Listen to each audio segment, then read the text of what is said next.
Okay. Well, I guess we tested the waters on how far you could watch a movie. Blade Runner failed. Yep. I thought I thought we were making it through the copyright, but Blade Runner got us. Okay. So I guess we're not watching Blade Runner. Yeah. I'm surprised it didn't. I think me talking and stuff is what. And then when that music hit, when I was like quiet, I should have like talked over it or something. So I guess you can't play uh major movies such as Blade Runner. uh yeah, that's why I was trying to play that old Roman Polanski movie because I thought that one might go through the copyrights, but that one wasn't working when I was trying to play it, so couldn't play that one.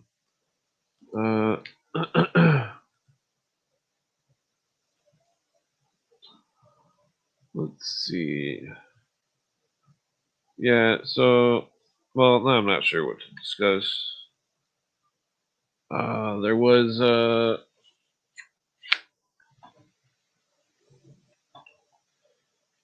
was some certain matters of discussion, I suppose, about I mean, I could just read a book or something. Man, that top is like so flat. Uh, you need to invent some kind of pop where you can keep the lid on and fucking it recarbonizes it or something.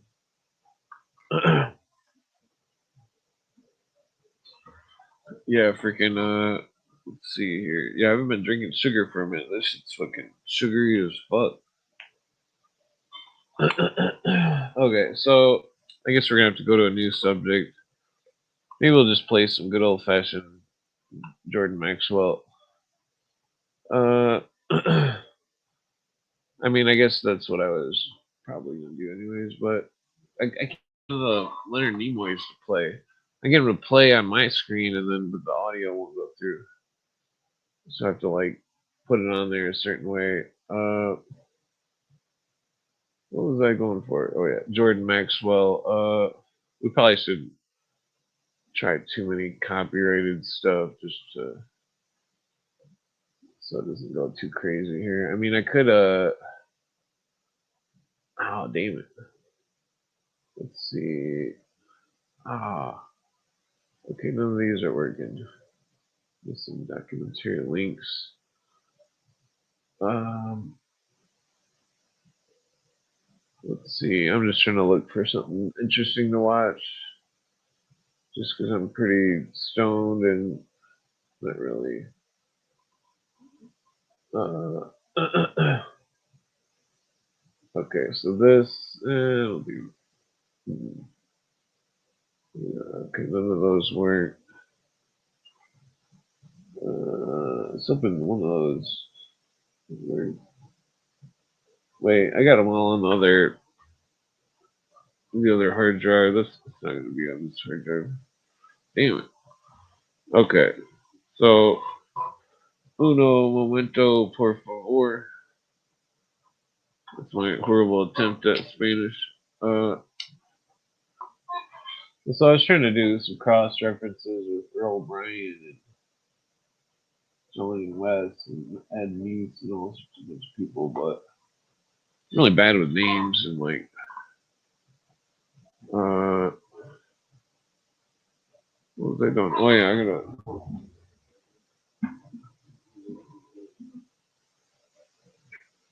Yeah, so I'm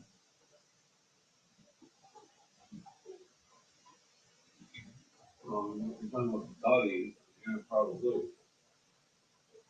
Well, it's gonna be English.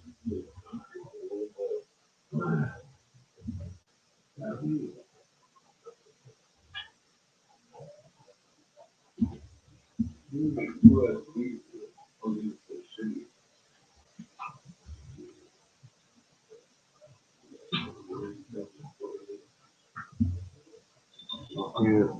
Okay. Let's see what we got.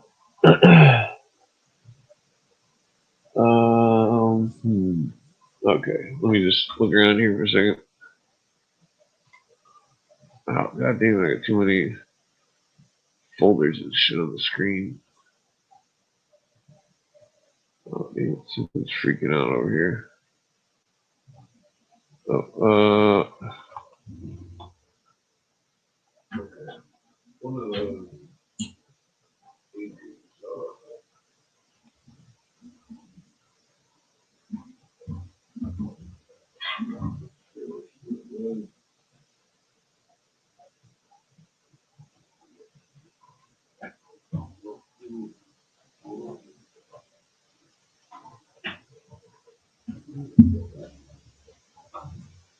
Okay.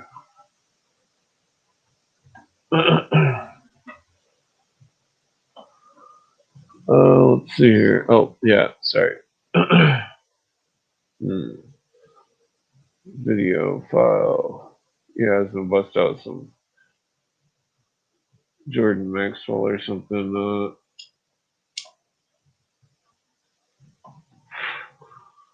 Nah, that sucked. We couldn't get all the way through the Blade Runner. Maybe I should have like coughed more or something.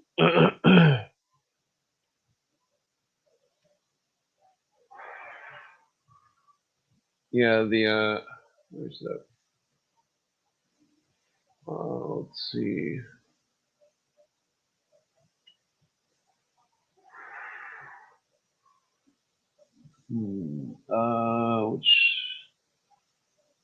Where's that?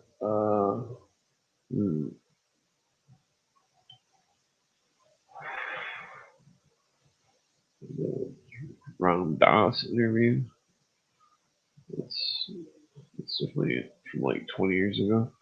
Let's see. We got that V television show. I wonder if that would hit the copyrights.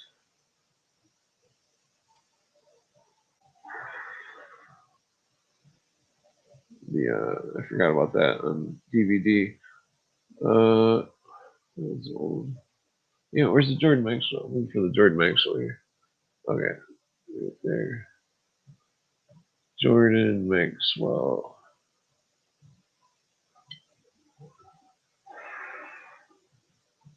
Damn, I know it's around here somewhere.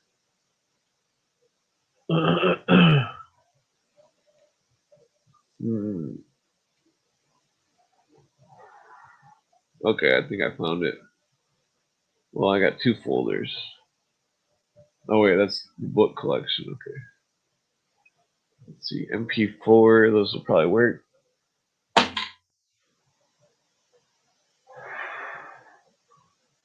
Okay, let's see. Where's one with a lot of slides on it? I still haven't got that one that's a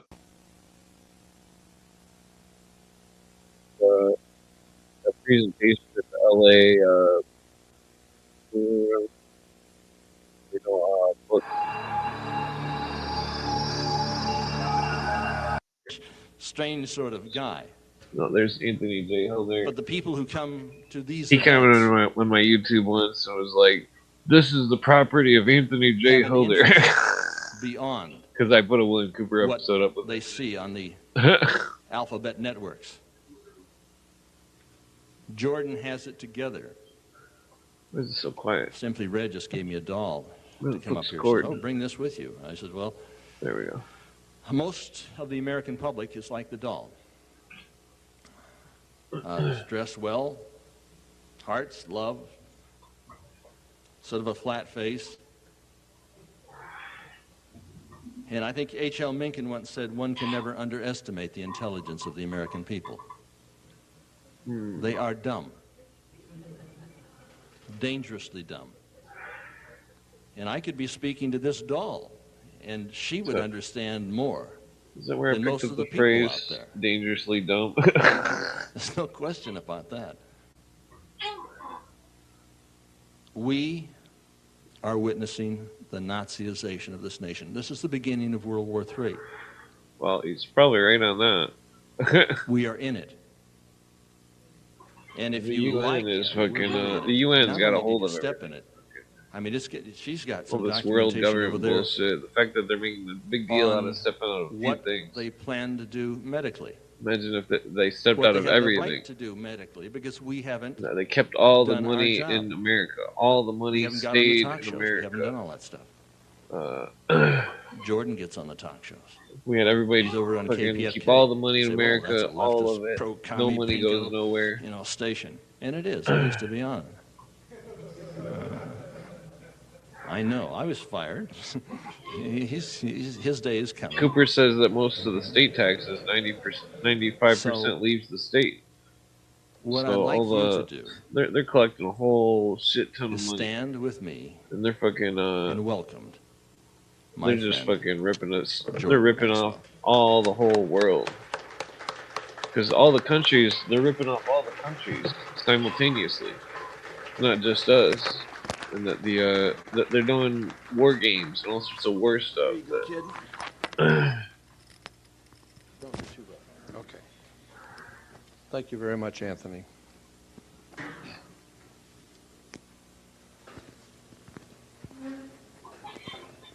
Testing 1, 2, 3. Can you hear me? 1, 2. He's about to rap. Okay. Well, we'll try. 1, 2. It's Jordan. Got the same coat because I can't. First of all, I it. want to thank No, I'm Wendy just for joking. inviting me to be here with you tonight. I'm good at diss raps. I'm good at dissing people. I was trying to diss Jordan. Yeah, that was a very kind gesture on Wendy's part. I wanted to speak here often in the past, but it wasn't to be. But Wendy is beginning. Jordan gave his life to research. Project, and I think it's great, and I want to be a part of whatever she does. Some people that condemn him are just ridiculous.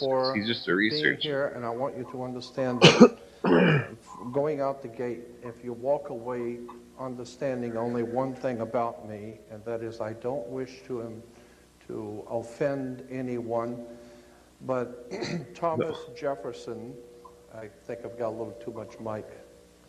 Thomas Jefferson said, "I shiver when I think that God is just.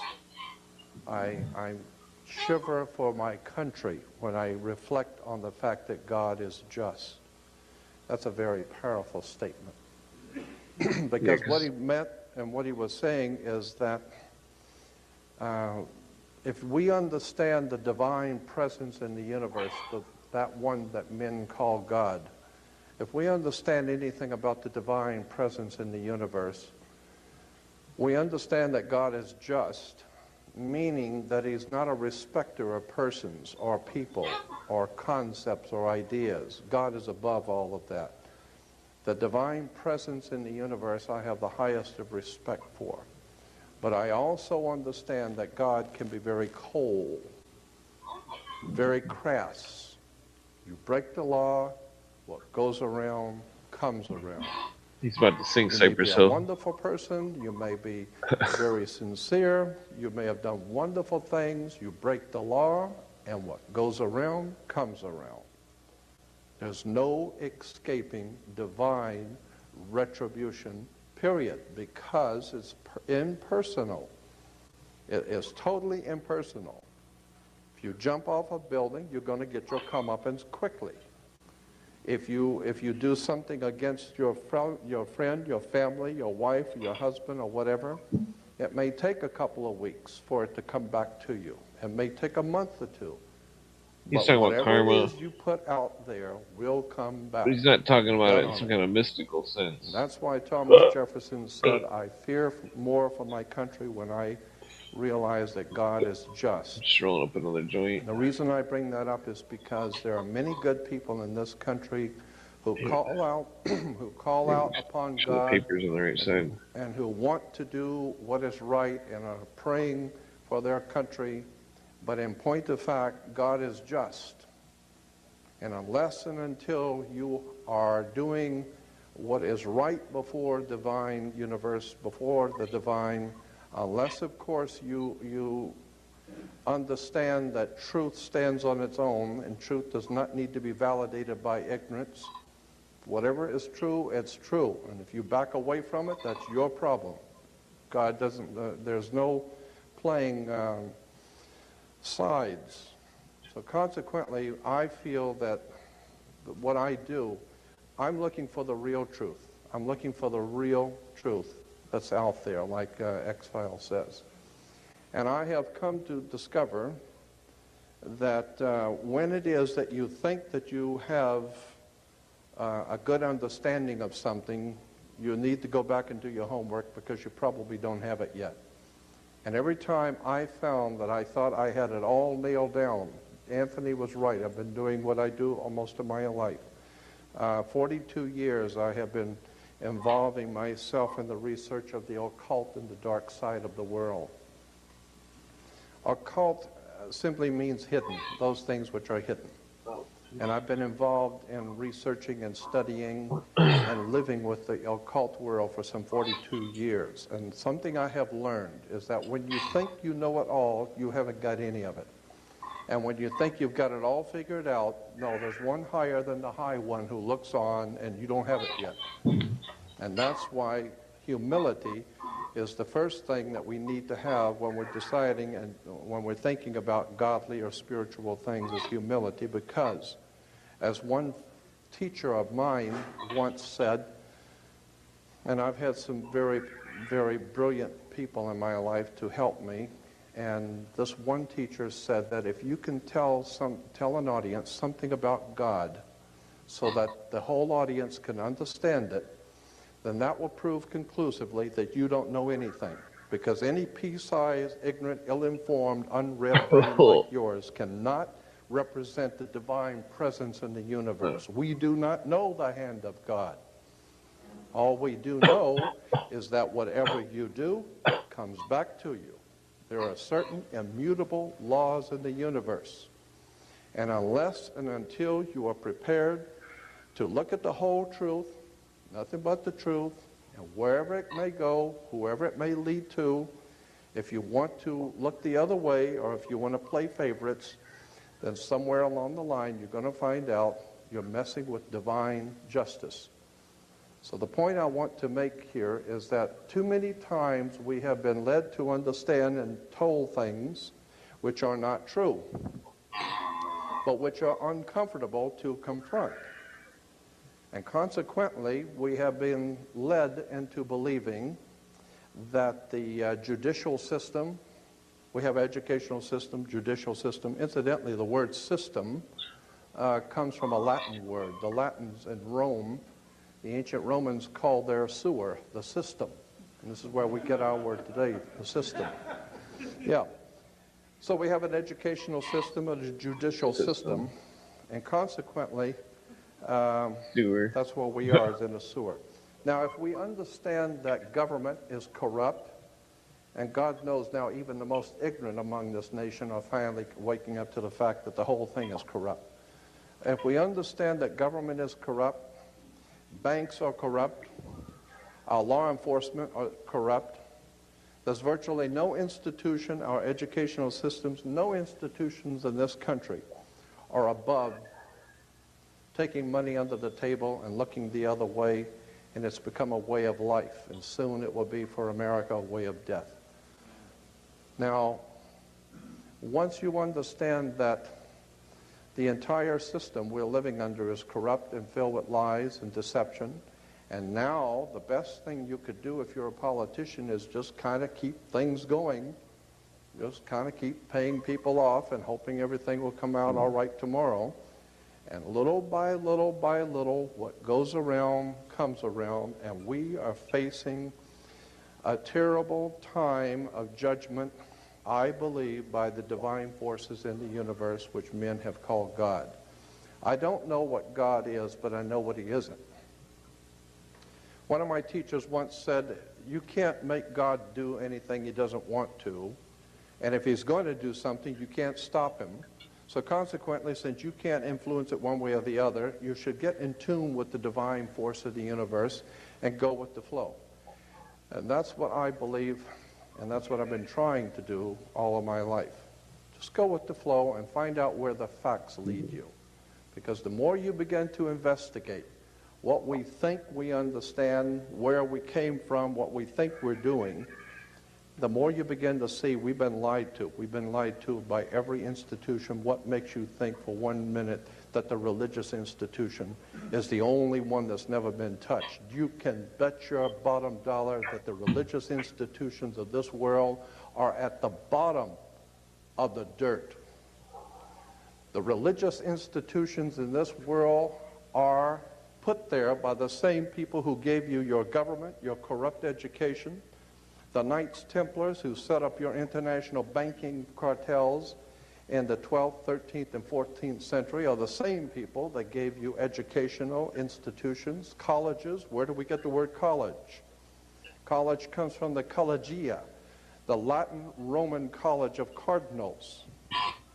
I mean, I could go on for hours just giving you examples. I mean, when you graduate, you come out with a square mortar board, a black square mortar board. What's all that about? Black square mortar boards. It has to do with the planet Saturn. Saturn, you know, we're told that in the Old Testament that the Hebrew people, the Jewish people, were worshipers of one God. That's never been true. Not true now and never will be true. That's just one more story that's been given to us. That's never been true. The Hebrew people were worshipers of many gods, many different divine beings. They were the most eclectic theology on the face of the earth. Next to modern day Christianity is Judaism. Eclectic meaning it has collected from all over the world concepts and ideas and put it together and called it today Judaism. Judaism today is the most eclectic religion on the face of the earth. Virtually nothing of what it teaches is true.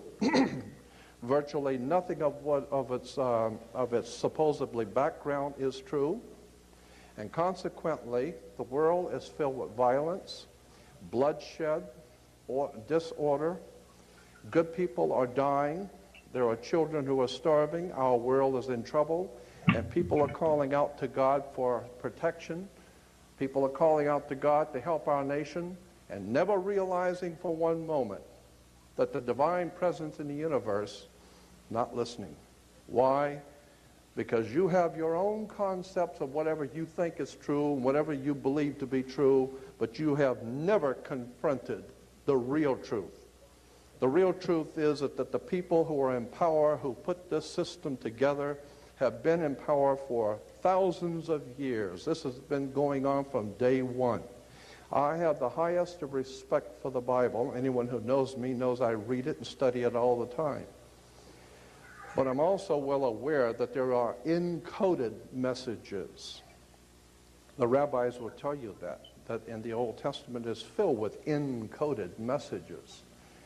I believe that Christianity is probably the most powerful encoded message the world's ever had. It's one of the oldest messages in the world, and I believe that the Christian teachings in the original scriptural understanding is the most important, volatile story the world's ever known. And it's sitting right in front of you, and most people don't even see it.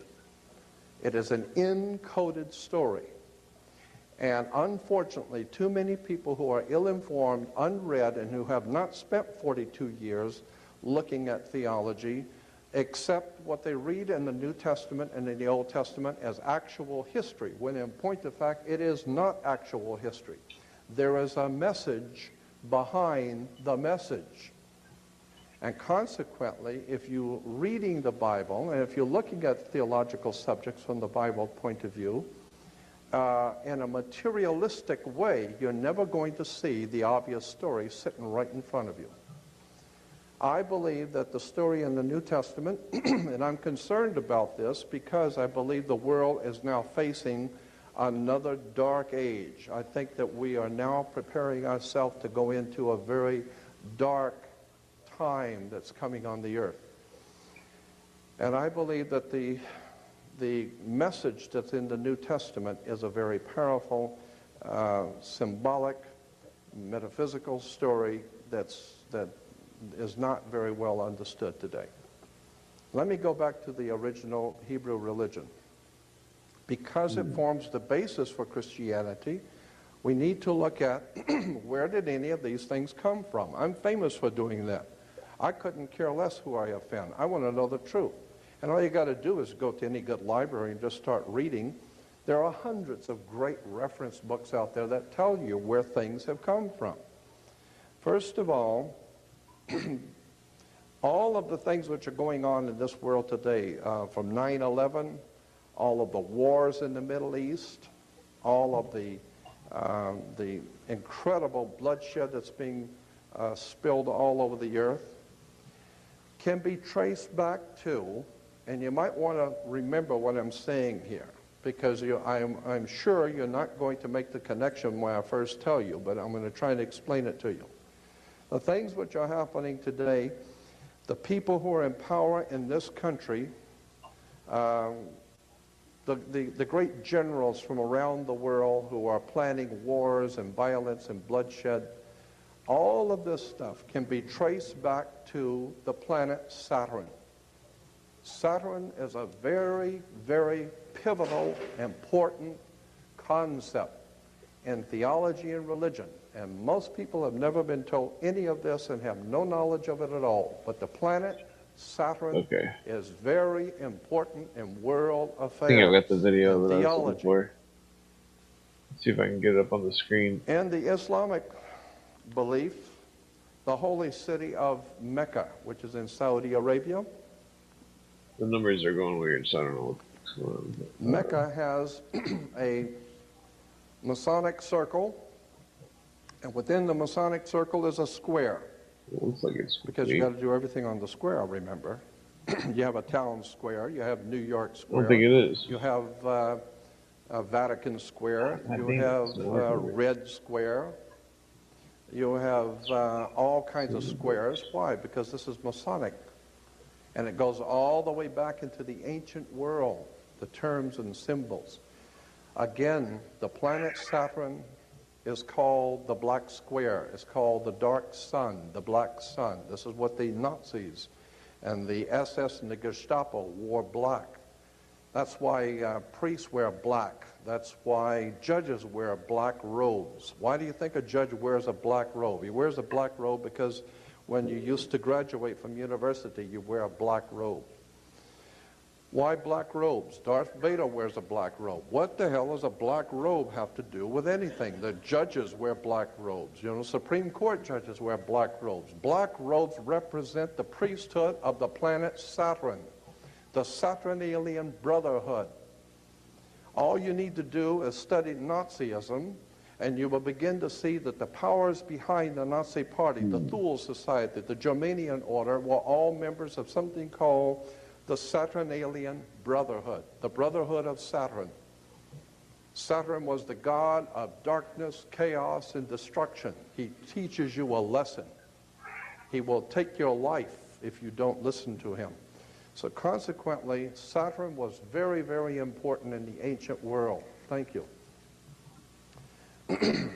Saturn's name, incidentally, in the old Phoenician ancient Canaanite religion, in the Middle East, the old Phoenician Canaanite worship of the planet Saturn was the most important god of all the ancient world, was the planet Saturn, and his symbol, long before the Hebrews were ever in Canaan, the symbol in Cana for the planet Saturn was a six-pointed star. Today we call that star the Star of David. There was no Star of David. It's the Star of Saturn. All of the Jewish reference books, all the Encyclopedia Judaica, all of Saturn was the Balaam. Go up into Mulholland Drive, fire and water, up to the Jewish University, and spend 3 weeks there and look up Saturn. You'll find out that 98% of all Judaism is a worship of the planet Saturn. Better wake up and understand where this stuff comes from. Because if there is a God in heaven, if there is a divine presence in the universe that demands righteousness and justice, then you're going to have to rethink what we believe and where we're going and what the world is all about. Because for the last 2,000 years, we haven't done too well. Logic alone should tell you that when Jews were being marched into concentration camps, They were praying obviously to their God for protection and for help. There was no help coming. Christians have been praying to God to help this nation, to protect their family, and evil grows and multiplies each day. And the more Christians pray, the more evil the pervasiveness becomes. And the reason why is because we are not in tune with the universal God force. We're not in tune with the truth. We're in tune with what we've been told is the truth. We understand that thing that we've been told about government, that we have to pay your taxes because that's the law. You think, what law? Where is there a law that says that? Well, it's in there somewhere. No. Where is the law? Then you find out, well, it was just a lie. The whole thing was a lie. The whole thing is a sham. Trying to get this. Well, the same thing is true in our theological thinking. The reason why I'm bringing this subject up is because I feel it's important now in the year 2002, because I think that very soon we're going to experience some pretty dynamic spiritual things are going to begin to happen on the earth, because I do not believe that the divine presence in the universe that men have called God is going to allow this to go on much longer. But the way history has always shown us is that when the name of the tune, they know exactly how to manipulate your thinking. They have something called program music. And you go in and most people never think when they go to a movie or watch a television show. They never think about it. Who writes scripts? Scripts are written by script writers. Script writers scribble scripts. And consequently, the scribbling script writers were called scribes. So when Jesus denounces the Pharisees and the scribes were the people who scribbled scripts. And consequently, the religious writers of the day, those who wrote all of those glorious religious writings, were all the scribes. They're being paid money by the system to write all of their silly little scribes, all of their silly little stuff that the masters wanted. Why do you think the King James Version is called the authorized version of the Bible? It's the one King James authorized. He didn't authorize you to go doing too much research on your own. You get your head cut off. Consequently, we go back to Yahweh. I mean, have you ever wondered why we call God the Father? You ever thought about that? I mean, women, some of the women's liberals were saying could be a God the Mother, you know. I don't know. But the point being is that why do we call God the Father? It's because of rain.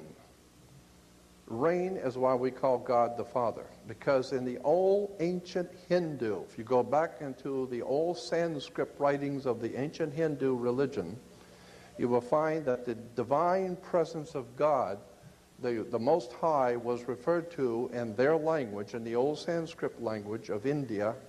God was referred to as rain, R-A-I-N, rain. And consequently, the idea was that the earth was our mother, Mother Nature, Mother Earth. And Mother Nature gets impregnated with God's, the Father's sacred fluid that comes and falls on the earth and impregnates Mother Nature because everything grows.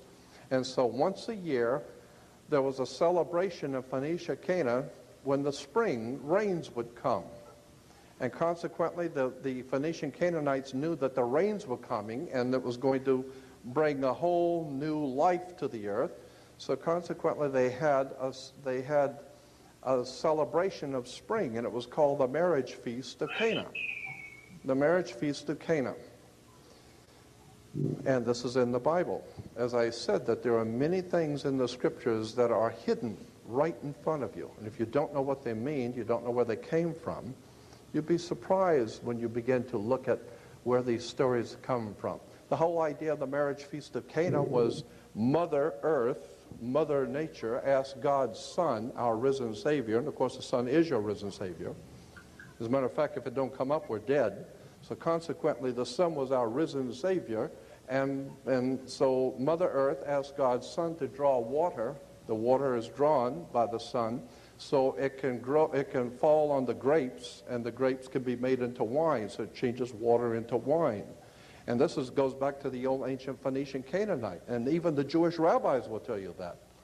Consequently, there are symbols and ideas and concepts in government which are put there purposely to mislead you. There are symbols and ideas in all of our systems purposely to mislead you. And I'm saying that even the theological basis for what we think we're doing has also been misled. And until such time as we get it right, we're never going to have that divine protection that the universe offers you when you're doing it right. And again, what I do is not to offend anyone, but I want to show you how these things have crept into our modern day society. Our international banking cartels, which control, finance, and organize and direct all of this corruption, wars, and bloodshed, and we're all well aware of that, but most people don't know that international banking cartels go back to the Vatican. The Vatican, as far back as the 5th, 6th, and 7th century, was the power of Europe. The Vatican dominated Europe, and Europe dominated the world. Even Uniform Commercial Code, the international banking codes of the world, are based on Vatican canon law. I mean, that's why when you walk into a courtroom, why do you have to go to court? Does anybody ever wonder why you go to court? I mean, you play basketball on a court, and you play tennis on a court. The whole idea in a court is to put the ball back in the other guy's court. That's right. It's just a game. Back and forth, they're throwing the ball back at each other, and the judge is there wearing a black robe. Black because of the planet Saturn. Saturn was the god of banking. That's why the judge sits on the bench. Look it up. Look up the word bench. You will find the word bench is a Latin word for a bank. So the judge rules for the bank. He don't care who's going to win or lose. Somebody's going to pay. And he's going to get paid. What does he care? Okay? So consequently, the judge rules for the bank. He sits on the bench. The whole idea is you're in court to play ball back on the court. How do you play tennis on a court? You play with a racket. Why? Because the whole thing is a racket. They're using terms and symbols and emblems. And they're playing on you. You know, a lot of people think, well, these are just play on words. Don't bet on it. We have something called the California criminal justice system. Criminal justice? Not American justice system. Don't throw all these fucking justice system. YouTube downloads. It is the California criminal justice system. You think that's by chance? Think about it. You think that the government makes mistakes? Oh, shit. The only mistake is that you're thinking that they're making mistakes. These guys know what they're doing. When they say criminal justice, they know what they're talking about. The criminals are in charge of the justice. That's why it's a criminal justice system, okay? The mafia runs this town. I personally know that. Los Angeles is run by the mob. If you don't think so, they got their own license closed all tags. The things mafia has its own license tag that the police department does not touch. Oh, man. They see a mafia license tag, they do not touch it. I'm not going to get into that. Closed all the tabs on the thing. You, there's like a million tabs open. I don't remember what was that on the mafia and the mob runs this country. Ah, shit. And the Catholic Church is behind the mob. Period. My mother had an uncle when I was growing up as a child. I only remember him faintly because I was very little, who worked in the Vatican, Secretary of State's office. He was not clergy, he was civilian. And I grew up in my hometown having two uncles who were federal judges. My great-grandfather was a senator from the state of Florida, a very powerful man, and he died in office because they couldn't get rid of him. Why? Because he was mobbed, and everybody knew it. My Uncle Joe Valenzino used to come over every now and then with this big cigar and sit, and my father used to tell me, don't you ever, ever ask Uncle Joe what he does for a living. Ever. You just take whatever little presents and be cool and sit down, and if you open your mouth, I'll knock your teeth out, okay? So I understood. There was a system in operation.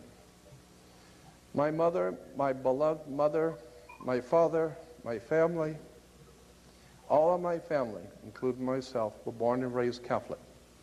So I'm not talking about the Catholic people. I'm not talking about the black people. I'm not talking about the Jewish people. I'm not talking about people. I'm talking about political organizations.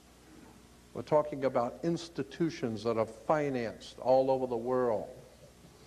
Huge, powerful financial empires. That's what I'm talking about, not the people. So I grew up understanding that there was a whole system in operation, and I decided at the ripe old age of 18, when I left home to come to California, I wanted to be on my own and do my own thinking. And I started out immediately collecting and reading books on Nazism, the communist movement, the philosophies, all the different occult sciences.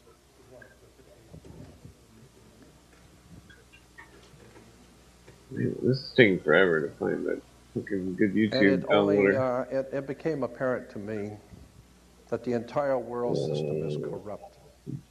So what we have today on the world scene, we call them world governments and United Nations with all the different governments represented. In point of fact, what we're seeing is gang wars. We got the Crips and the Bloods and the East Side Gang and the West Side and this group and that group. And today we call them nations. No, they're only gangs. They're all corrupt, money-grubbing. And so consequently, what goes around comes around. And we're seeing the complete breakdown of law and order around the world, and I believe that there is a divine retribution coming.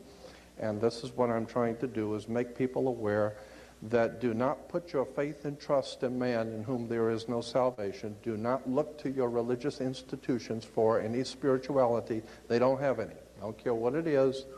They don't have it. The very word church, the word church is an English word. From the King's English, it goes back to a word in Scottish. Kirk, K-I-R-K, is church in English. Kirk in Scotland goes back to a Roman goddess, Circe. Circe goes back to a Greek goddess in Greece called Circe. Circe gave birth to Roman Circe. Roman Circe gave birth to Scottish Kirk, and Scottish Kirk gave birth to the English word church. So consequently, when you go to church, just remember it goes back to Mother Circe in Greece. Circe, if you go back to the library and get some books on Greek mythology, it will tell you that her name gives birth to what we call the church today. And Mother Circe was able to hypnotize people and bring them into her home, hypnotize them, and so that they would lose their mind and become animals, and then she would feed off them. This video's hard to find. I don't know where the guy got it. That's Greek mythology, Mother Circe. From the International. So consequently, Mother Church has done just that. She has hypnotized people, brought people into her house, and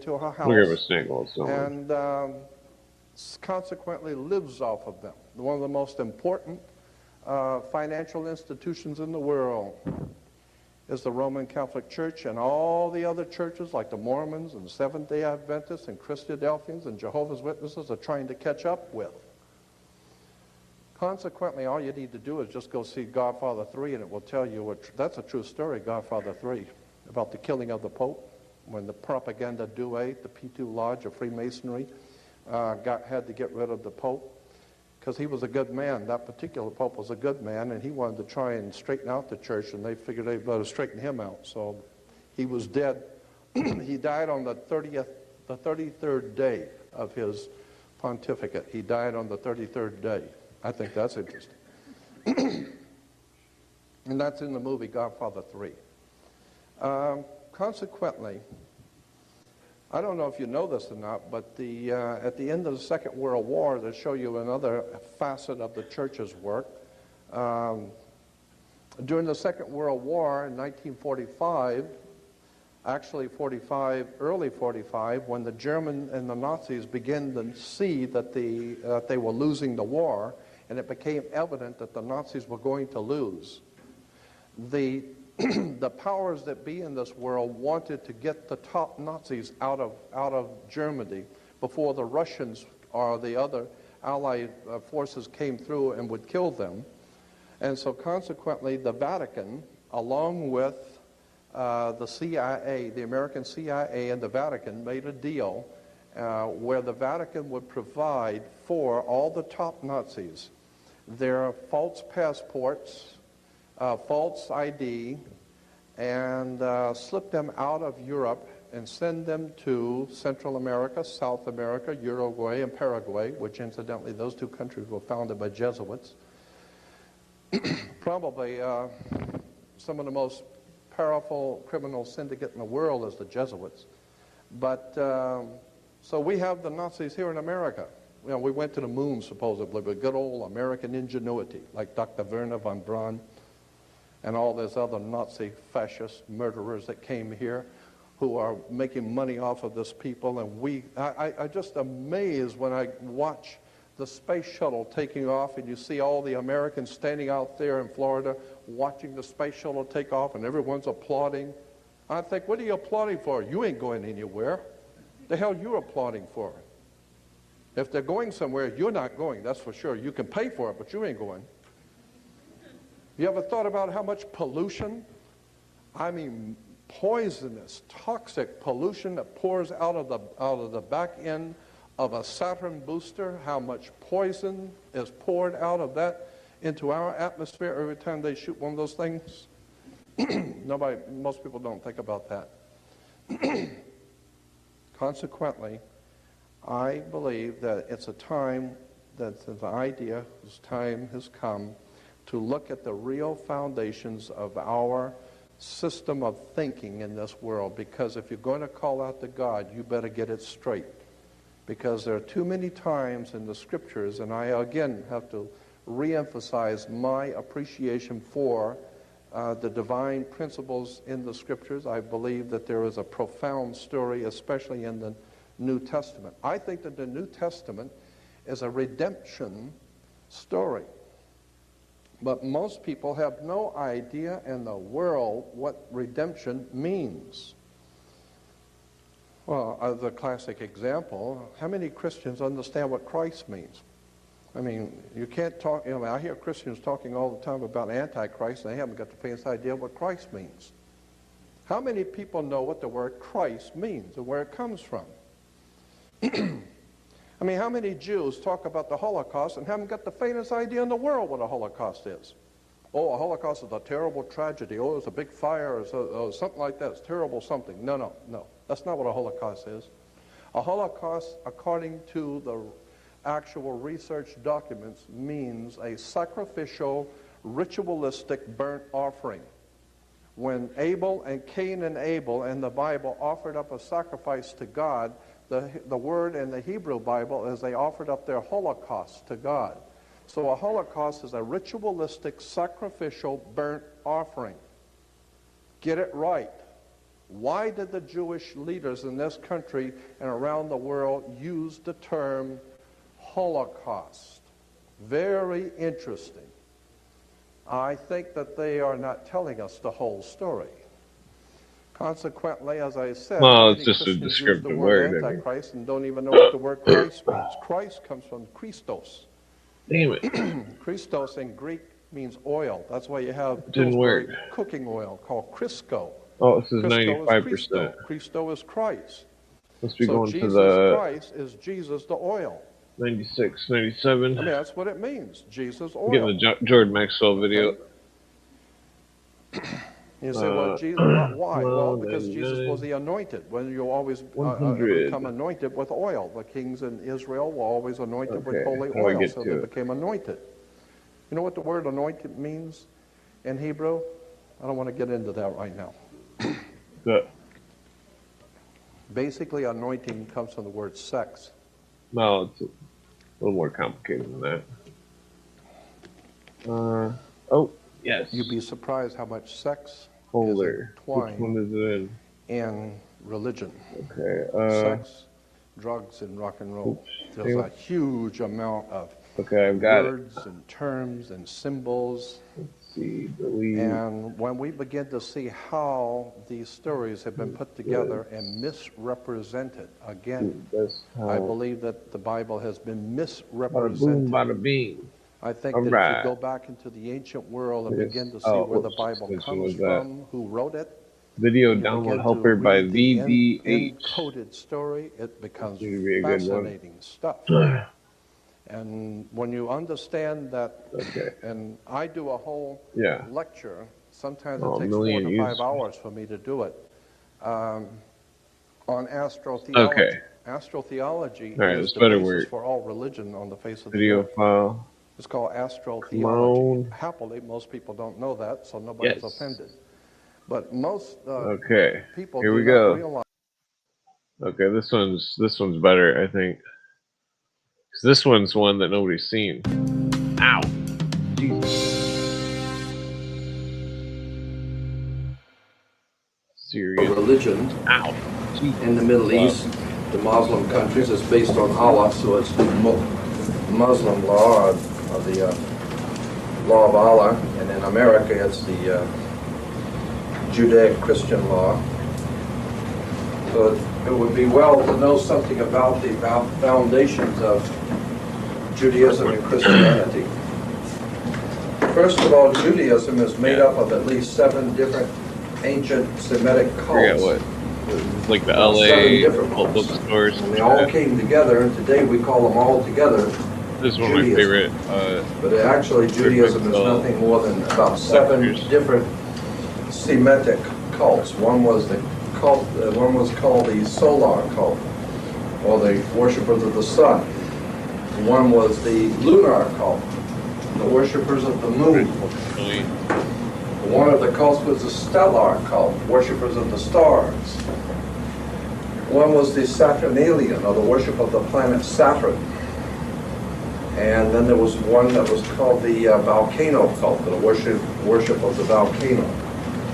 There were many others, but those were the major ones. And all of them came together one day and became known as Judaism. And out of Judaism came Old Testament and eventually Christianity. But there's a lot of history in both the Old Testament and Judaism has not been told. I'll show you some of it today. Again, our laws in this country George that Maxwell we're is supposedly prime. living under a law is based on the old Judaic law. That's why we have a judicial system under the Judaic law. And Moses is the lawgiver. Consequently, if you get in trouble in this country, they say you broke the law. You're a lawbreaker, like Moses threw down and broke the law.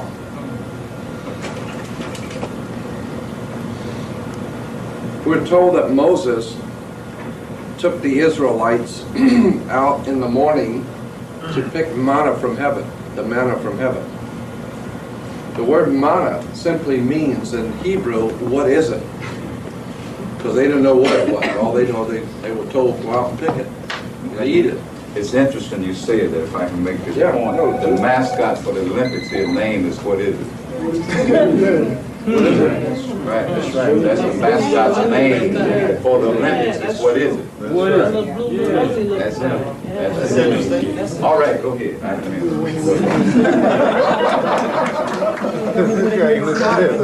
Yeah. Run that by me again. No, the Anthony Olympics J. Hillary used mascot, to speak at the this name store of too. it is what is it, but they call it is it now. But it started off as what is it? That's right. And it went to what is it? And it went from what is it that is it? Sure did. That's right. What is it? So literally, his name is Manna. His name is Manna. Okay. Oh, I think that's great. You find out what manna really means. What is it means. Now, I'll tell you something. Anyway, Moses leads the children of Israel out in the morning dew, the Bible says, and they were out picking manna from heaven. Well, first of all, manna from heaven is a scripture, but I got to enlarge it. In the Bible it says, and when the dew that lay was gone up, behold, upon the face of the wilderness there was a small round thing, as small as hoarfrost on the ground.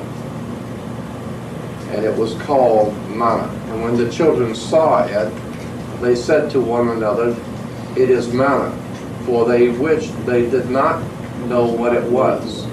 So it's called manna. and it means what is it? But the point I'm bringing out is that it was a small, round thing that grew in the dew in the morning, in the dew in the mist in the morning. The small, round thing grew. And here were the characteristics of manna. In Hebrew, what is it? And its 7 characteristics were, it was small, round, flaky, wafer, sweet, hard, melted, and it was from heaven. So it's a small, round, wafer-like thing that was sweet and rather hard, and it was called manna, or the food of the gods. And we trace back the word manna, not to Hebrew, but to the ancient Semitic word in books like, and I have about 7 different books on this subject, but this is 2 of them. One book is called The Sacred Mushroom and the Cross, because we find that the word manna is traced back to the old Semitic word for mushrooms. Here we have the book. Is a study of the nature and origins of Christianity within the fertility cults of the ancient Near East by John Allegro. The Sacred Mushroom, Key to the Door of Eternity. The search for the secret plan of the ancients, used to send the mind to another world and into the future.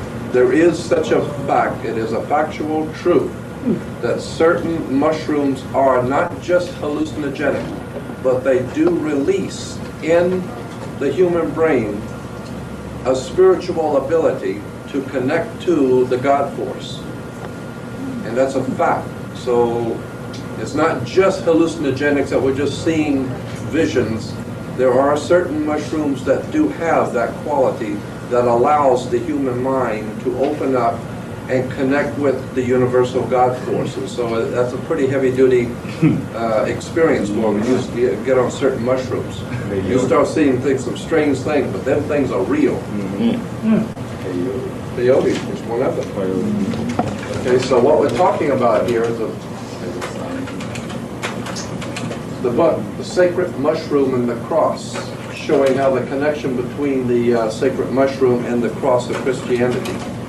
And many of the early church fathers were totally into the use of manna, or the mushroom. Here is the high priest of Israel, and it's important that we show you his headdress. There's the headdress of the high priest of Israel. He's wearing a mushroom, right? Mushroom head. So that's where they get that from, getting the hay. That's it. Exactly. Getting the hay. Yeah. Chump is wearing a woman's robe, but he's a teacher. He's the teacher. Yeah. It's the teacher, and he's teaching people, but from the use of the hallucinogenic mushroom. But that's important for you to understand why the mushroom and the connection between the symbolism of what he's wearing, the symbolism. Mushrooms have always been worn in the Middle East. That's a rather big one there. That looks like an opium posse. That's the whole pot there. A hat. Now here is a convention of mushroom heads. Here's another bunch. Oh, wow. Yeah, bunch of mushroom heads. Here's a small committee of mushrooms. Here's another small committee of mushroom heads. This guy looked like he'd been on it for a while.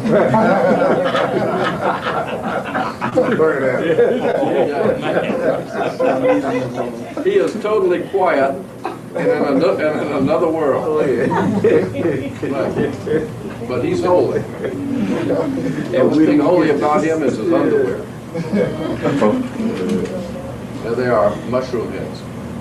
And almost all the mushrooms always had the female vagina, the female opening, because the oval of the female, because drugs were always connected with sex.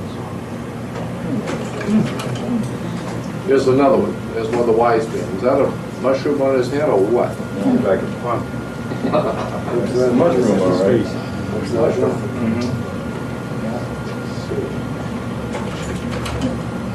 Now, volcanoes, like any other impressive and fearful aspect of nature, volcanoes have been the object of worship for human beings from the earliest Stone Age. So now we're talking about volcanoes. Volcanoes have always been an object of worship in the ancient world. The reason why is because volcanoes represented sexual generation. It was God's holy mountain, the holy mountain of fire. And it had to do with the sexual generation of fire in the human body. That's where the word pyramid comes from. Pyramid comes from pyra, mid. Pyra means fire, and mid means middle. It's the fire in the middle. And so the volcano was very important in the ancient Middle Eastern religions. And that was the symbol of the cult, the volcano cult. Here, the original Yahweh seems to have begun as a volcano god. Mount Sinai, where Moses encounters him, was the seat of the Midianite god who formerly dwelt in the volcano. He, I think, have got... No. Okay. He was also identified with the local moon god Sin, after whom the mountain was named. That's where we get Mount Sinai. Sinai comes from the Mount Sin, and Sin was the name of the moon god who was connected to the volcano worship. So Sinai comes from Mount Sin, the moon god Sin. The appearance of Yahweh in Exodus 13:21 says that Yahweh appears as a pillar of cloud by day and a pillar of fire by night. And here's the important part. The word volcano comes from the Latin volcano god Vulcan or Vulcanus. It's derived from the old Cretan deity of Vulcanus. So, the word volcano comes from the Latin volcano god Vulcan or Vulcanus, derived from the old Cretan deity Vulcanus. Okay? Here is Vulcan, the volcano god. And you will see his lightning bolts. And this is sexual generation, the fire of sexual generation, the lightning bolts, and the hammer, of course, was the hammer that was used in communism. It's the hammer and sickle. That comes from the old worship of Thor, or the volcano god who has the hammer. But here is Vulcan with his thunderbolts. Would that also be associated with a gavel? Oh yeah, the gavel. The gavel comes directly from the thunderbolt and the hammer, which is the hammer of The Thor. gavel, the hammer that the judge used. The judges use. Yeah. Here is a footnote from the Old Testament in the book of Job. Here's one of the footnotes in the book of Job. Thus, thunder is called kolat in Hebrew. Thunder is called in Hebrew something called kolat. It means voices, for it is considered the voice of God. So therefore, when you read that the different prophets and the ancient ones heard the voice of God, the voice was kolat in Hebrew, and it means thunder. Well, at that rate, we've all heard God talk. Okay? I heard him just recently out in California. Didn't say much, but I heard him. I don't remember the words. Here it is again. Closer. Thunder is called kolat, the voices, for it is considered the voice of God. Hold on. What does that sound? Here is another footnote. I've got a lot of these footnotes, but this is just another one. It says from Job 37. The storm, the clouds, the storm and the clouds is God's tent, gathered as the thunder, which is, quote, the voice of Yahweh roars. They descend and God shoots the arrows of his lightning. So we're talking about God who has thundering, his voice, the voice of Yahweh is thunder, and he descends and God shoots the arrows of his lightning. Understand that he's badass. From the Hebrew pilgrims, the word the mist is translated literally his magic smoke. arrows and lightning. So now we have smoke and lightning and thunder. And his thunderbolts, again in 37, his thunderbolts. The linear correct translation is God thunders wonderfully with his voice. So what we got here is the God of the volcano with the thunder and the smoke and the lightning. You know, that's what you get with volcanoes. The universe. A lot of thunder and lightning and smoke. Great spirit. And that's God when he gets PO'd. That's it. When God gets mad, that's what it looks like right there. Now that's why Moses can go up into the mountain and see a burning bush. Because the whole mountain is burning, actually. And when you see Moses comes down with his face glowing, well, your face would glow too if you get up there. So you have to understand where all of this is coming from. And here we have at Mount Sinai, Jehovah performed signs. The mountain trembled and smoked all over, and millions saw and heard proof that what Moses had made known in God's name was the word of God. There is the children of Israel going to Mount Sinai. That look like a volcano to you?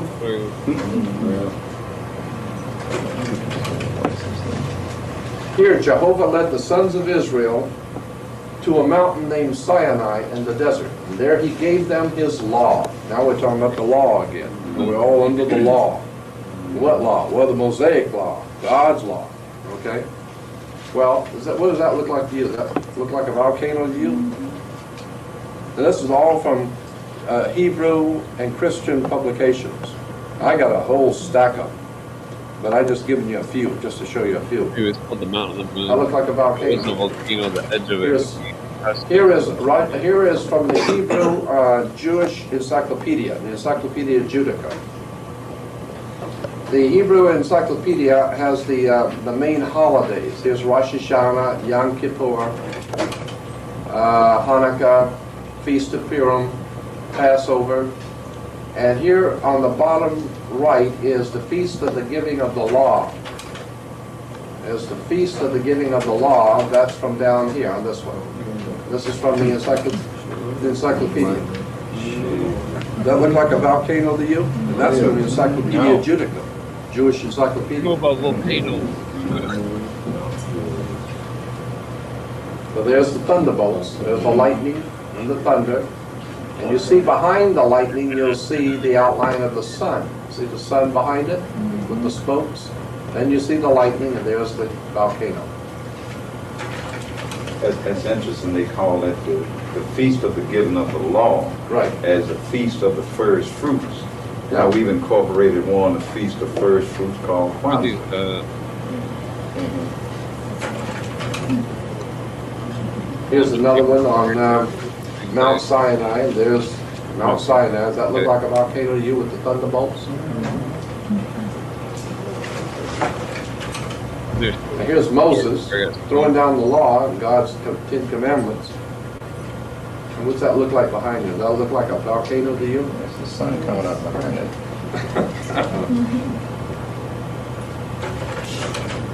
Here's Mount Sinai and the children of Israel running away because they got scared when God talks. What we're talking about is the volcano God.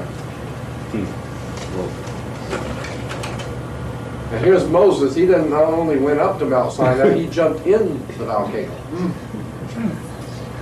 No wonder they couldn't find him. Yeah, and his face was glowing. Right. Hell yeah, you go up and jump in the volcano and see your face don't glow. Second-degree burn. Hell, everything on you is going to burn. You glow. Okay. Now, remembering, of course, that the volcano god was Vulcan or Vulcanus, okay? Here's part 2. Now, here is the benediction symbol. This is the symbol in the Catholic Church when the Pope blesses you. The blessing is like this. The blessing of you with the cross, the sign of the cross. And the reason why Catholics make the sign of the cross on their chest is because Pharaoh made the sign of the cross. And when he was buried, was buried with the sign of the cross on his chest. So therefore they make the sign of the cross on their chest. But here is the benediction symbol, which is a symbol in Hebrew in the Jewish religion to bless you. If the Catholic Church anoints you and bless you this way, but here's the way the Hebrew or the rabbis will bless you. If you're a Jew, the rabbis bless you with this symbol from God. Okay. Here it is again. Now, just hold on. We're going to get to it in just a minute. Don't run ahead of me. Don't run ahead of me. Dumb as I am, I ain't that stupid. So I'm just making the point here that this is a benediction symbol in Hebrew. And here we have the Pentateuch scroll crown. Pentateuch scroll crown with the hands raised in the priestly blessing. There it is again, the priestly blessing. Okay. Now here in Los Angeles at the synagogue, you will see the mushroom head, and he looks like he's really been on it. Yeah, he's been on it pretty heavy here. Mushroom head, and he's blessing you with Pentateuch blessing. Here is another one. Indeed, the Lord is high, yet he looks upon the lowly. Of course the Lord is high. You know the mushroom. Eat mushrooms all day, even the Lord's going to get high. Yeah. Lord is high. Is that why they call them high priests? High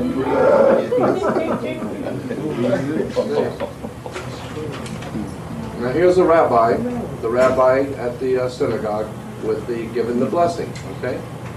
Now that's why Mr. Spock is the Vulcan. Okay.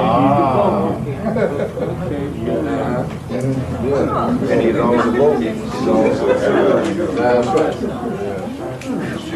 That's right. See the Hebrew? This is the service is closed with the benediction. The Lord bless thee and keep thee. The Lord make his face shine upon thee. Here it is. And that's why Mr. Spock is called a Vulcan. And guess who runs Hollywood? the Vulcan. Would be a bit surprised if they had something to do with banking too. Banking and Hollywood and all that make-believe. Like they make believe you're free in a country that you're free. That's just make-believe though. Don't you go believe in that. Right. So that takes care of that. Now we have the Ark. Raiders of the Lost Ark. Remember Indiana Jones and Raiders of the Lost Ark? Now, how many people know what the Lost Ark represents symbolically? I got the munchies. You know what the Ark means? Ark of the You're Covenant. not the Ark of the Covenant. You know what that means? That's a symbol. The Ark of the Covenant was the holy box. It represented the female womb. This is the female. This is the female box, or womb. That's what the Ark of the Covenant represents. The female box, her womb.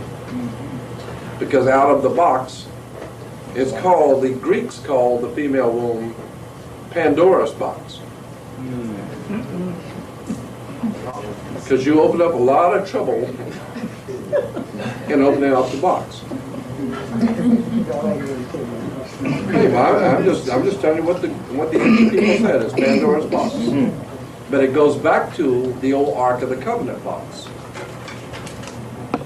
Here from the dictionary, it says the idea of the encyclopedia says the idea of the Ark of the Covenant was copied from the Egyptian, the Akkadian, and the Chaldean Ark shrines, which held sacred fetishes, usually of a sexual nature.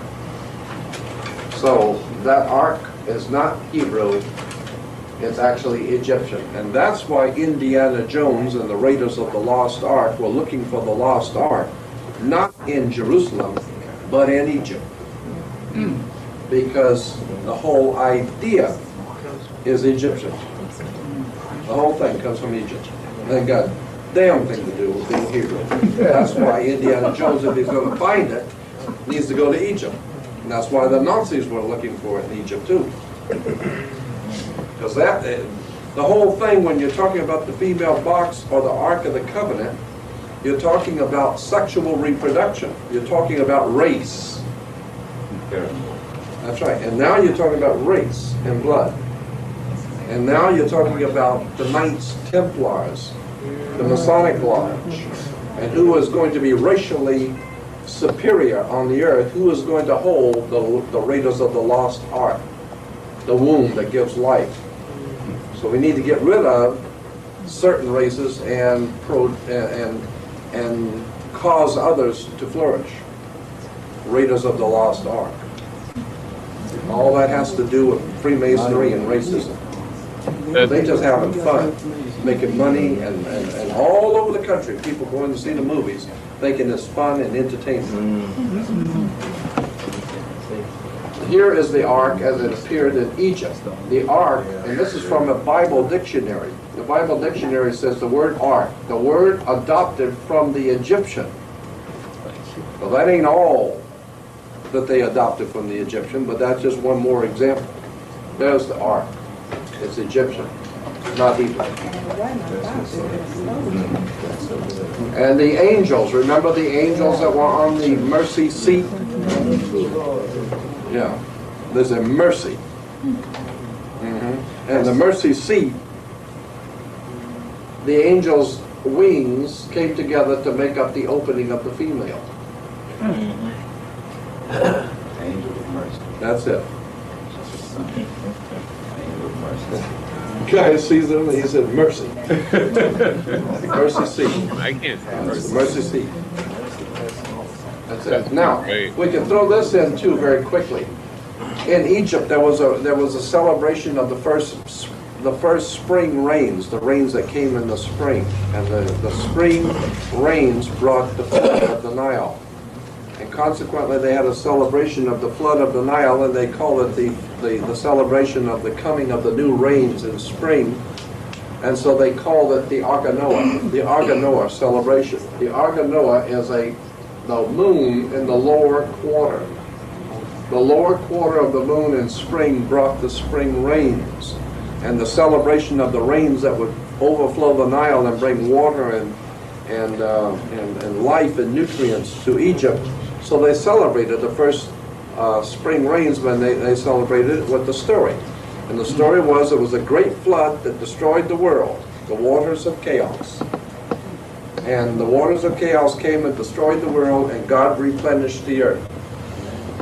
And so the celebration was called the Ark of Noah, because in the ancient language, Arka meant wet, and N-O-A, Noah, meant moon. So Ark of Noah was the wet moon, the celebration of the wet moon. Now the Hebrews came along and said, "Damn, that'd make a good story. We can sell this for $29.95. Wet moon. Yeah, we can get Charles Heston to play this.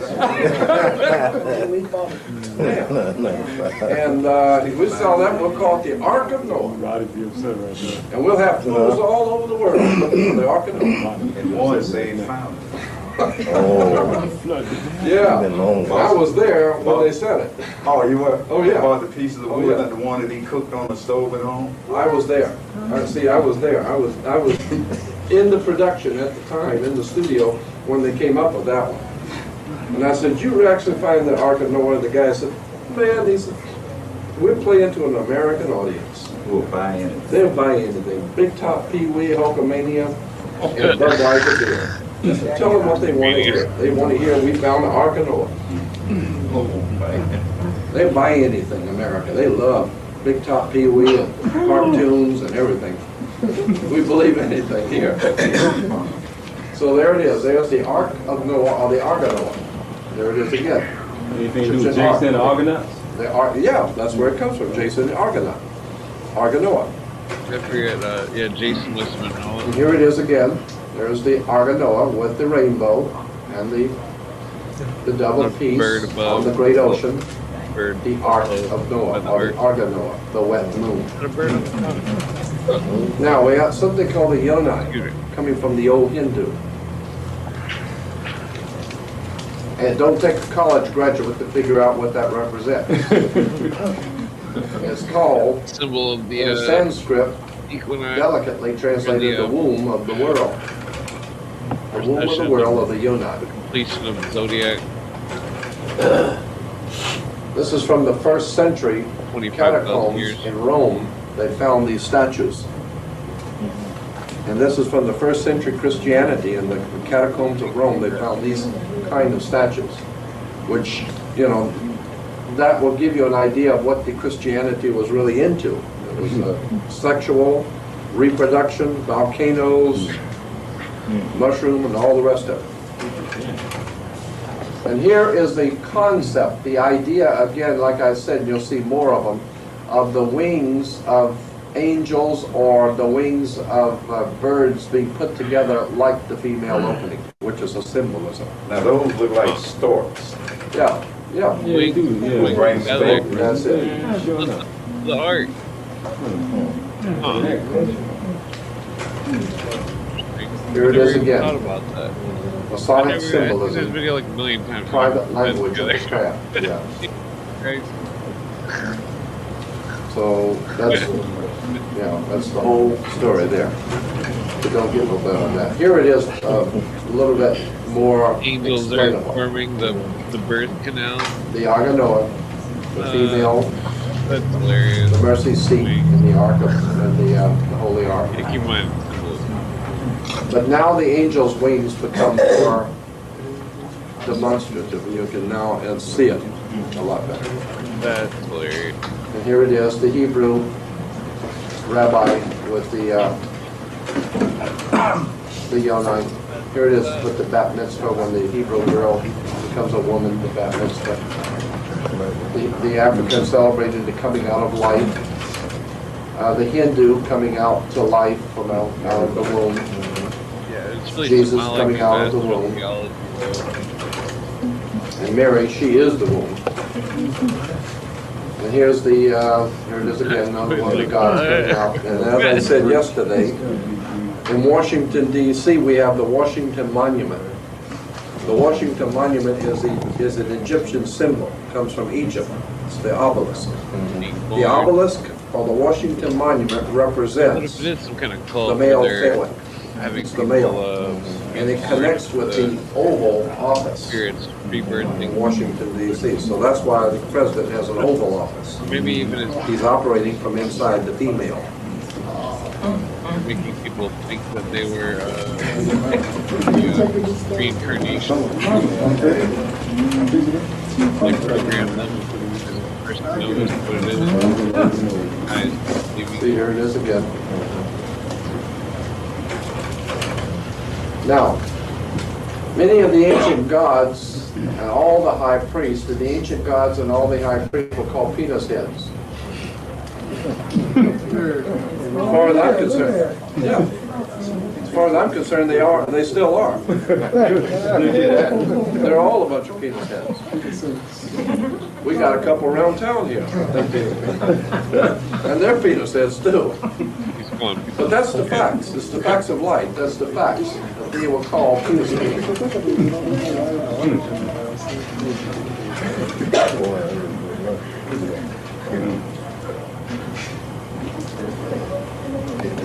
The arrogant, pompous, arrogant, penis head gods. Right?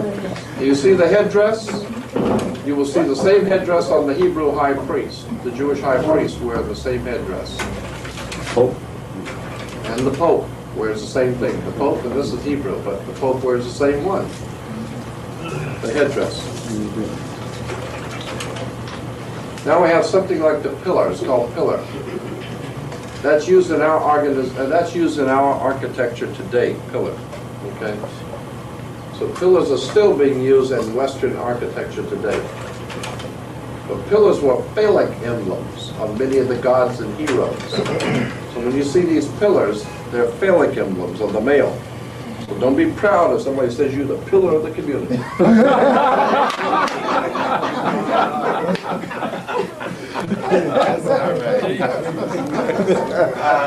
Well, he's a pillar in the church. Oh, he probably is. Yeah. Yeah. Now here we have the obelisk again. The word obelisk comes from the Greek word meaning a pointed pillar. The old joke that calls the United States' largest modern obelisk Washington's greatest erection. So that's the obelisk. Then we have something called a lingam.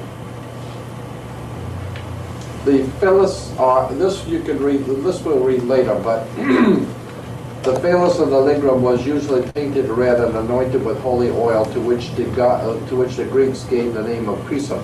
We're going to show this again, so I'm not going to go into it right now. You'll see it later. But it says, of course, oil was necessary for the insertion of the stone phallus into the virgin. Later, the oil itself became a symbol. Kings' heads were anointed with oil, being likened to the head of the god Venus. Okay. Good. Now, yeah. So when you use the term Christ, you hear the word Jesus Christ, and Christ comes from the Greek word Christo. And Christo means oil. So what you're saying, and that's why Crisco oil. Because Crisco is Christo. Means oil, period. The anointed one. The anointed one. So when you say Jesus Christ, you're talking about Jesus, the anointed one, or Jesus, anointed one with oil. And it was the insertion of the male into the female with the lubricant of oil. So that's what it is. So when you hear Jesus Christ, don't think it sounds too important or impressive or holy, because ain't nothing holy about it. So skip the Christ part with what Now, in the ancient world, there were almost always two twin phallic pillars at the temple gates of the temple openings of the great temples in the ancient world. They almost always had two phallic pillars. I think that's probably symbolism of they're getting you coming and going. You got two of them there, right? When you go to church and go to the temple. But the point is that there was always two phallic pillars, and that's why churches today, when you drive by most churches, you'll see the pointed arch of a door and the long pointed arch glass windows. The pointed arch is the female womb. It's the female opening, the pointed arch. Same way in Islamic or Muslim architecture, Oh, yeah. all the doorways is always arched like that. Right. After that female goddess, it became a male alat. Exactly. That's exactly where it comes from. Precisely where it comes from. And the twin phallic pillars were always found in the beginning of front. Well, here it is. It says that in the encyclopedia. The Egyptian idea, or the Egyptian convention of twin phallic pillars at the temple gate were copied by the temple at Jerusalem, where the right pillar was named Jachin, which means God makes him firm. Right. And the left pillar was named Boaz, meaning eagerness and strength. Technically, the original names were Judah and Benjamin pillars. Yeah, this is in the dictionary. Hell, I don't like this stuff. It was biology. This is encyclopedia. For the Babylonian, they all perverted the biology. Now, we got God, Literally. and the word Jachin means God makes him firm. And eagerness and strength. I don't know what the hell we're talking about here. This is from the Bible. Talking about procreation. That's it. Yeah, I guess. It has nothing to do with just Symbolic procreation. procreation. Symbols of the universe. Obsessed with this thing. But the point is, it's been cleverly hidden in symbolism, so that if you don't know what's being said, you will read it one way, but you're not understanding what it's really talking about. And if you're not understanding, then you're proud, like the preachers in the churches go out and they're proud talking about Jachin and Boaz, and you haven't got the faintest idea what Jachin and Boaz is. The church says amen. Yeah, I hear that. There it is. There it is, temple built by Solomon. What do you see? There it is, Jachin and Boaz. Yeah, previous The temple built by Solomon. pillars are symbolic of north And there it is. Solomon's temple. guys. the North Pole That's to the Polaris, lotus at the top. South That's Pole, right, the lotus at the top. Lost. South Pole Star was lost. I just realized. What, are we recording this still? I'm assuming maybe the Earth spinning off the original axis point that it was at. I'm just hitting the light spots now. I'm gonna get some heavy duty stuff coming here now. Full star.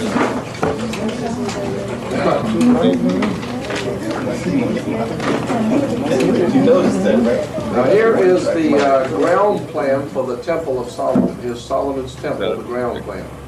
And you'll see there's Jacob and Boaz, and there's the Holy, and then there's the Most Holy. And we're told that there's a veil between the Holy and the Most Holy.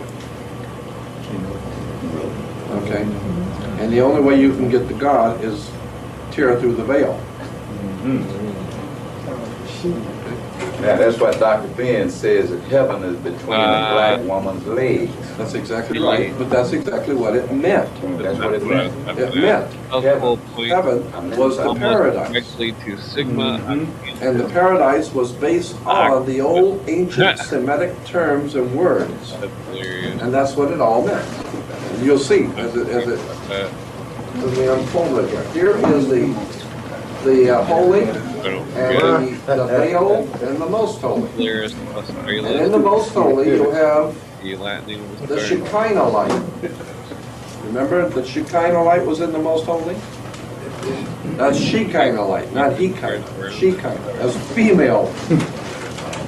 But consequently you have the holy, the most holy, and then you got the veil.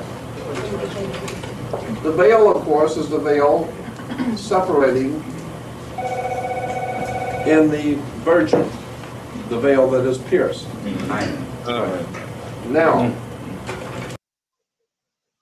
okay, so this is interesting. There's two stars. I'm just gonna put this on for a split second. Let's see. There's two stars that. Well, okay, so this would be the main star, the octopus star, and then I mean. 7, 8. No, well, I don't think it's the Big Dipper. I think it's the Polaris, Deneb, Delta, Cygni, Vega, Thubian. I think that there's 8 significant stars around this middle star, unless, or maybe it's these 8 stars here, perhaps, and it was an older constellation. I'm gonna put this back in. Just a speculation. here it is again enlarged, so you can see the ground plan. And it looks very holy here until you do it this way. Now you can understand what it's really representing. It's the male inside the female. Okay. Yeah. So that's the most holy. So when you hear all the rabbis and the Jewish people talk about, oh, the most holy of Israel, and all the Lord is in his temple in the most holy. What? Yeah, well, you'll look out. He's in the temple, gotta watch out. They think about anything else? That's him. So just remember when you hear all this talk and religion about the holy of Israel and the most holy, what it's really talking about. See, I don't have any problem with this. I just like for them to tell me the truth once in a while. Tell me where it really comes from instead of playing me for a fool. Right, that's exactly right. So that everybody talks about how holy Israel and how holy the temple, that great and holy temple in Jerusalem. Ain't nothing holy about it. The only thing holy about it is the story. The story is full of holes. Yeah. And here's the temple downtown Los Angeles, the Hebrew temple. There's the two phallic symbols. There they are, the twin phallic pillars. Same idea, just giving you an idea about how it's everywhere. That's why when you drive by churches, you'll see the steeples. Sorry, okay. Church steeples. Church steeples represent the male phallic. So when you drive by the churches, you see the male phallic in symbolism. Just remember, and this is exactly why today the Jews in Jerusalem and the Jews in Europe prayed to their God when Adolf Hitler was killing Jews. And they looked to their God, Jehovah and Yahweh, to save them. But there was no God to save them from Adolf Hitler's hands. That's why from thousands of years the Jews have looked to God to save them. No one has come to save them. Today, Christians all over the country are praying to God to save them from this terrible thing that's happening to our land. And there ain't no God saving them. And they're losing their homes, they're losing their children, they're losing their families to drugs, their wives, families are breaking up, and the more they pray, and the more the catastrophes come, and there's no God coming to save them. Why? Because they're worshiping the wrong God. There ain't no God coming to save you. You just keep on worshiping the big phallic symbols and the female openings and the mushrooms and all that stuff. And when what you dread comes, like the scripture says, when what you dread comes, don't come running to me. You love it. You crawl all around in it and you just love worshiping at the church and worshiping and doing all that silly stuff you call yourself doing. And when the trouble comes, don't go looking to God. Because the only thing there is to do with God is that great spiritual force between you and that divine creator, and they ain't got nothing to do with any of this. This is religion. So if you want to depend on the God of religion, don't look for him to come helping you, because they ain't coming back. There ain't no Messiah coming back. The only Messiah you got is in you, with that divine force in the universe that makes you who you are. When you give that up and give it to somebody else, you don't have nothing. All you got is this. Yeah. So you might as well go and expect it because you're going to get it, right? That's right. And here we have the Ambassador College in Pasadena, the Worldwide Church of God. You heard of Herbert W. Armstrong? I read both his books. Yeah. I signed them about a few $100. Well, here's the Ambassador College in Pasadena. Okay. See, this is just a. Here's this picture up here enlarged. What's that look like to you? I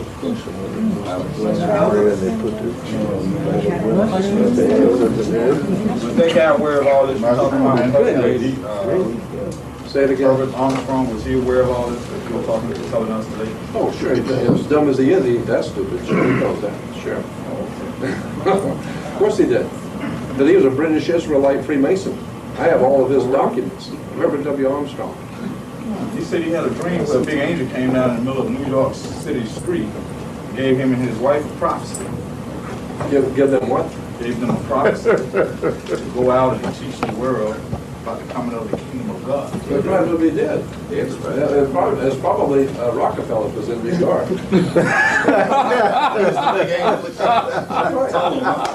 And he said, "Chump, I want your ass out there." Yeah, it was an angel from New York. And his name was David. We call him just David Rockefeller. Now, when you understand angels in depth, you'll see he is an angel. That's right. Angels, according to Frederick I, who wrote in the book, what's the name of it? The Popes Bear All, Unzipped. Angels were what the Pope called young male homosexuals from northern Germany.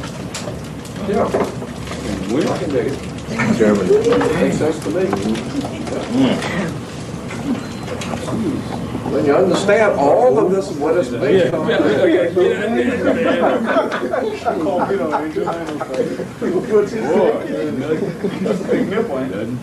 Well, I mean, this is in Israel. Okay, now this is in Israel. This is where the Dead Sea Scrolls are kept. This is where the here's where the Dead Sea Scrolls are kept. And they built this thing, and the whole idea is the same concept. That's the one that made it. That's it. You got it. Now, here we have something called anointing with oil. Now, remember, we were reading this a while ago, anointing with oil. This is from the Bible. All right, so we're talking about getting anointed with oil. It says kings were anointed. The kings were anointed with holy oil at their coronation to show that they were consecrated to God. The term Messiah comes from the Hebrew Messiah, meaning anointed one. Okay? So kings were anointed with holy oil at their coronation to show that they were consecrated to God. The term Messiah comes from the Hebrew Messiah, meaning anointed one. One of the kings or high priest being anointed with holy oil. Here is another prophet of God being anointed in the head with holy oil. Here is Saul being anointed in the head with holy oil. This actually goes back to the Egyptian anointing with holy oil. The phallus, and here's the one we were reading before. I got a better blow up of this one. The phallus or the lingua was usually painted red, anointed with holy oil, to which the Greeks gave the name of chrism. Thus the divinely begotten one was given the name of Christos, meaning anointed. Jesus the Christos, or Jesus the anointed. Of course, oil was necessary to the insertion of the stone phallus into the virgin. Later, the oil itself became a symbol. Kings' heads were anointed with oil, being like at the head of the god penis. So when you hear all these wonderful kings of Israel were anointed in their head, that's because the people looked on them as big penises. Yeah. Now, when you look at that, I can't help but draw the association in words. When you look at that, it's called, in Greek, called chrism. All right? Yeah. Now, when you get down into street terminology here, yeah, it's called jism. Yeah. So you draw the association. Of course there is. There's always word association, phonetics. There's always going to be associations symbolically in languages.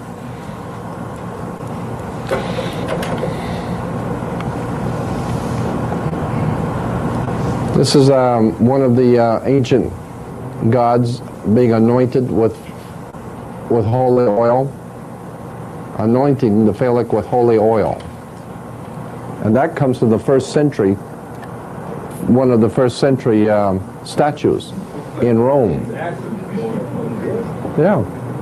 So the next time you hear someone talk about Jesus Christ, just remember Christ means chrism, which is the oil of anointing. Artificially. That's what it all means. Statues. So don't expect no Jesus Christ to come back and save you. Right. Huh? A lot of people, like you myself, pray to Jesus Christ. Yeah, well, you're praying to a big Peter. Why don't you pray to the God that created you? There's no name for that God. That's right. That's right. There ain't no name. But you know who he is, and he knows who you are. And that's all you need to know. Huh? No. No. No, that divine creator knows who you are. That's why the Bible clearly says if you're going to serve God, you serve him in spirit and truth. Period. That's all you need to do to serve God, is serve him in spirit and truth. So it didn't say church in spirit and truth. It just said spirit and truth. Period. Now, circumcision, we're told in the Bible, is a very holy thing. Circumcision. You have to be circumcised. And the Lord God had Israel all circumcise their males, because that was a very holy thing. The fact of the matter is, after you get past all that silly stuff, the fact of the matter is circumcision was around in the ancient Egyptians before Hebrews ever existed. And the ancient peoples all circumcised their males. And it wasn't because God was so holy. They circumcised their young males because the whole of worship was the worship of sex. And consequently, the male phallic would become an erection, would get an erection quicker without the foreskin than it would with the foreskin. And since consequently we're promoting sex worship, we cut the male's foreskin. So he will get an erection quicker. So when you read in the Bible about how Jehovah, the Yahweh, instructed the children of Israel to be circumcised, and that was very holy, think about it. What is holy about messing with another guy's penis? And then think about it.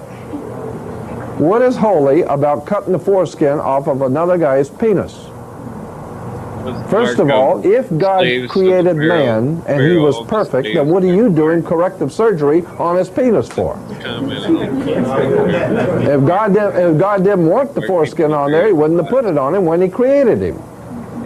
And if he put it on him, that's because God saw that he was perfect and he don't need you to go cutting the foreskin off because you want to promote sex worship. So you just keep praying to your God and ain't nothing going to work out. Because all you're into is sex, drugs, and rock and roll. And of course we got the cross.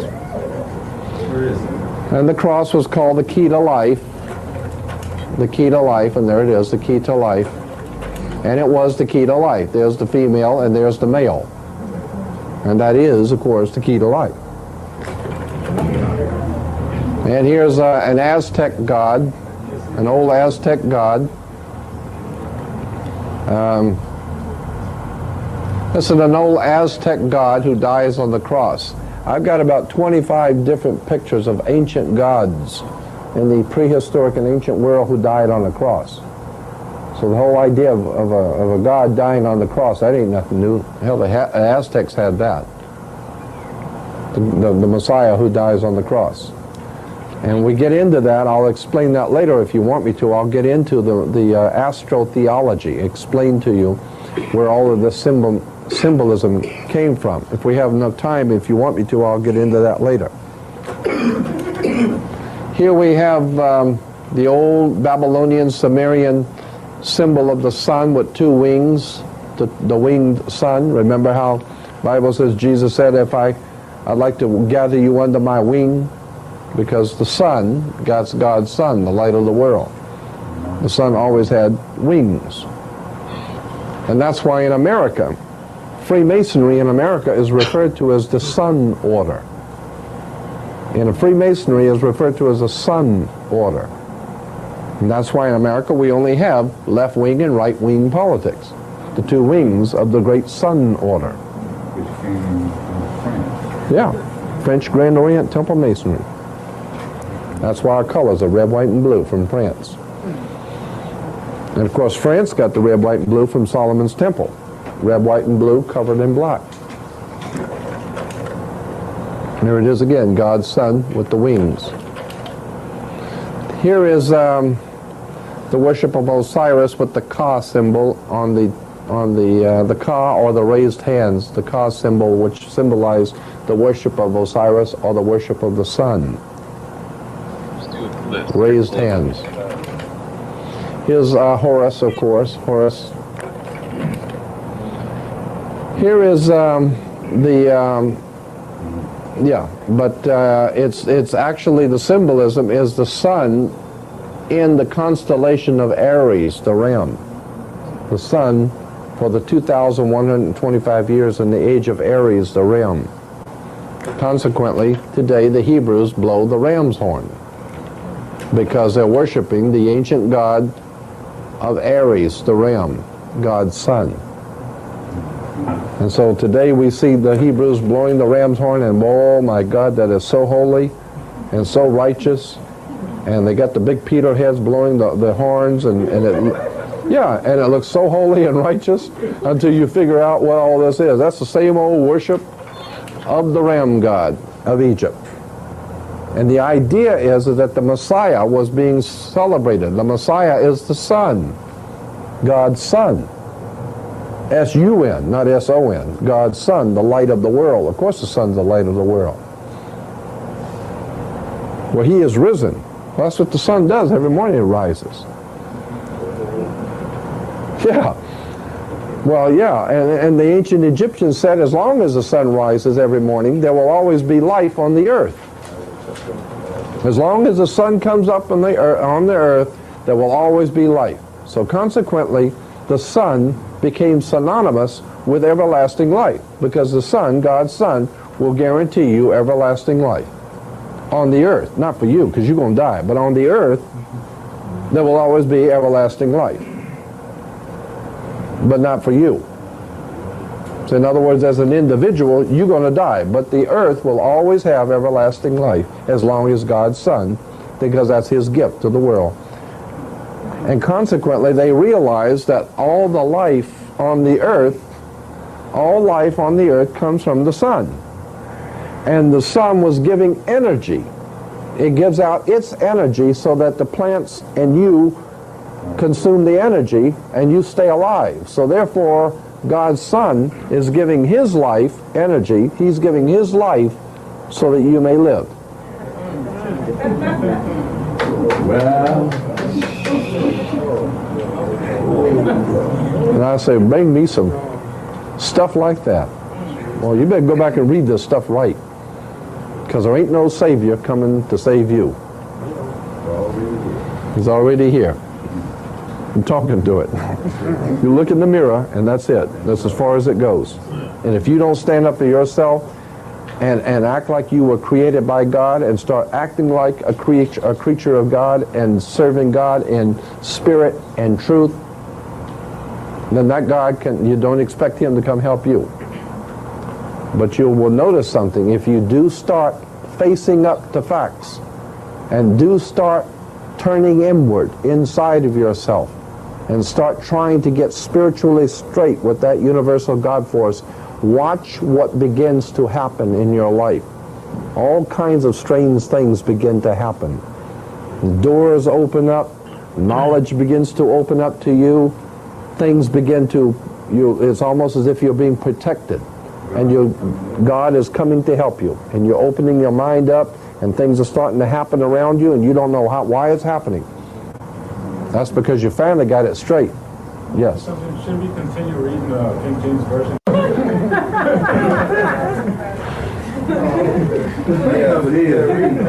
You can read and worship anything you want to, but know the truth, and the truth will make you free. That's it. You got that right. According to who? That's why the King James is called the authorized version, because it was authorized by the king. Now, anybody who knows anything about King James knows he was a homosexual murderer that raped boys and then killed them after he raped them, and then would go out hunting and kill large animals and cut them open and lay in the blood. So he obviously had some problems. And he's the one that authorized the Bible, the King James Bible. So that's why it's called the authorized version. He didn't give you the real one. This is the authorized version. This is where you're supposed to read as far as the king's concerned. Most of the people who talk to us about They give you the devil version. state that, that he has nothing to do with it. But the scholars that he... Oh, of course. Of course. Oh, yeah, absolutely. But you got to know as well as I do that if the King of England hires you to do some translating, he's going to check it out before he puts his name on it. And if you put anything in there that he don't like, you got to know that he is the king and he can take it out. And then when you look and see, and you know the scholars that he chose to write, they were all Freemasons. They were all Freemasons, absolutely. And there you have in the connection. The connection. You just look at where they came from. They were all Freemasons and Rosicrucians. Yeah. So therefore, the king would say, "Here's the deal. You translate it. And if you put something in there I don't like, you can bet I'm going to take it out." That should be documented. Oh yeah, absolutely. We know how much was taken out by King James. We know exactly what was taken out. There are books written about all the things. Here are the things that King James took out of the Bible. Now here's what was in it originally, and here's what he authorized. But see, he didn't authorize this, so he took it out. Do you have access to the book, Demonology? His original one? James, Yeah. I have a photocopy of it. It's a very difficult book to find. Is there any way I can get that? Probably so. If I could run you off a copy. It's a thick one though. What's the name of it? Demonology by King James. King James wrote a book called Demonology. We should download it. Well, why not? Why not King James? He knew all about it. He was asking for some authentication. Yeah. One is a secret way that the scholars, the head man signed it when it was completed. Yeah. In 46 songs. 46 words from the front and 46 words from the back will give you Shakespeare. Yeah, good. But it wasn't Shakespeare, you see. Yeah, Shakespeare was probably a code name. It is a code name For a society, for writings, a literary society. There's a whole thing on that up here in Manly P. Hall's book on Shakespeare. Manly P. Hall's book on Shakespeare. Secret teachings. Yeah.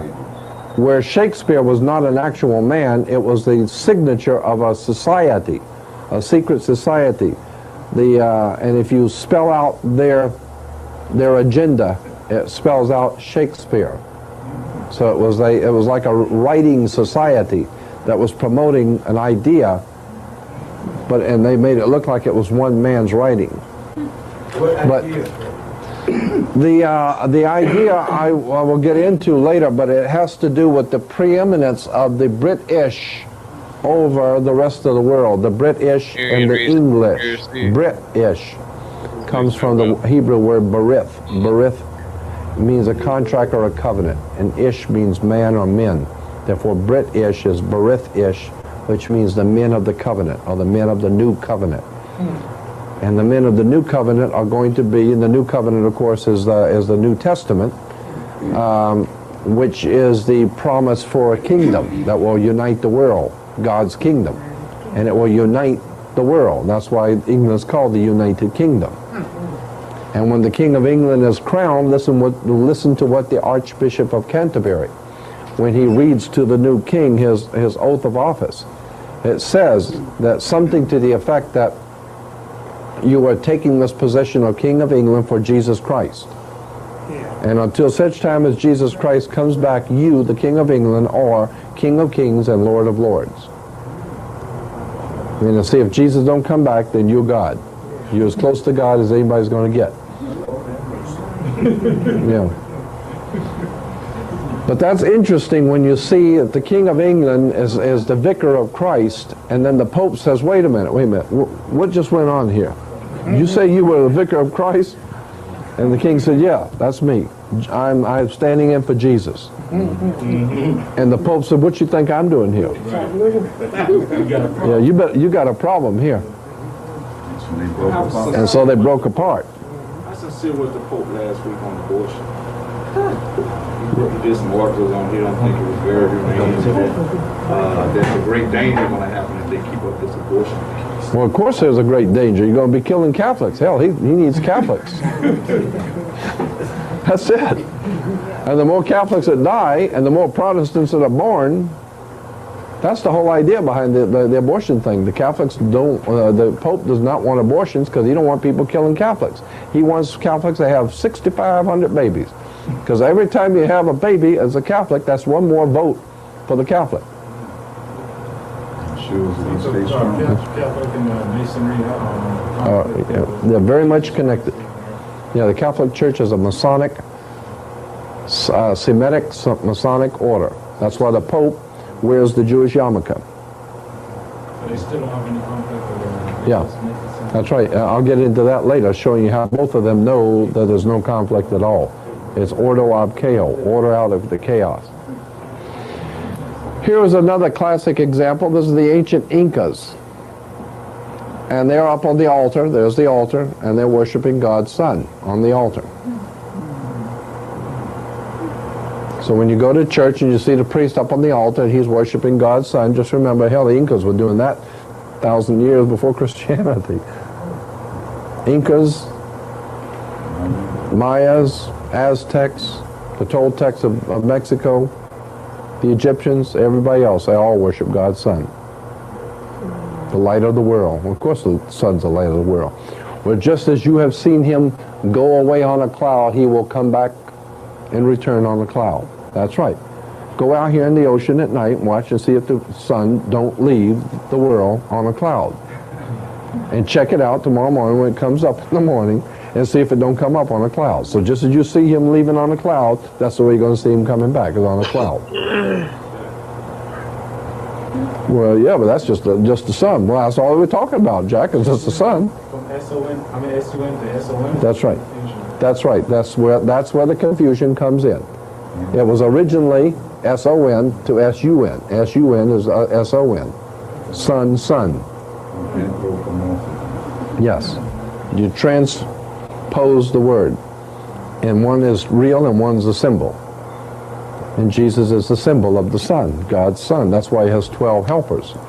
The 12 apostles are the 12 tribes of Israel, and the 12 brothers of Joseph, and the 12 great prophets of Israel. Everything's 12. The 12 brothers of Joseph, the 12 tribes of Israel, the 12 apostles. What do you think the 12 is? It's the 12 months of the year.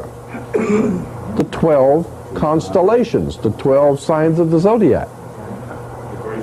The Great Seal, of course. It's the 12 signs of the zodiac, and they hang out with God's Son. Well, of course they hang out with God's Son. As a matter of fact, that's all the Son does is hang out with them chosen 12.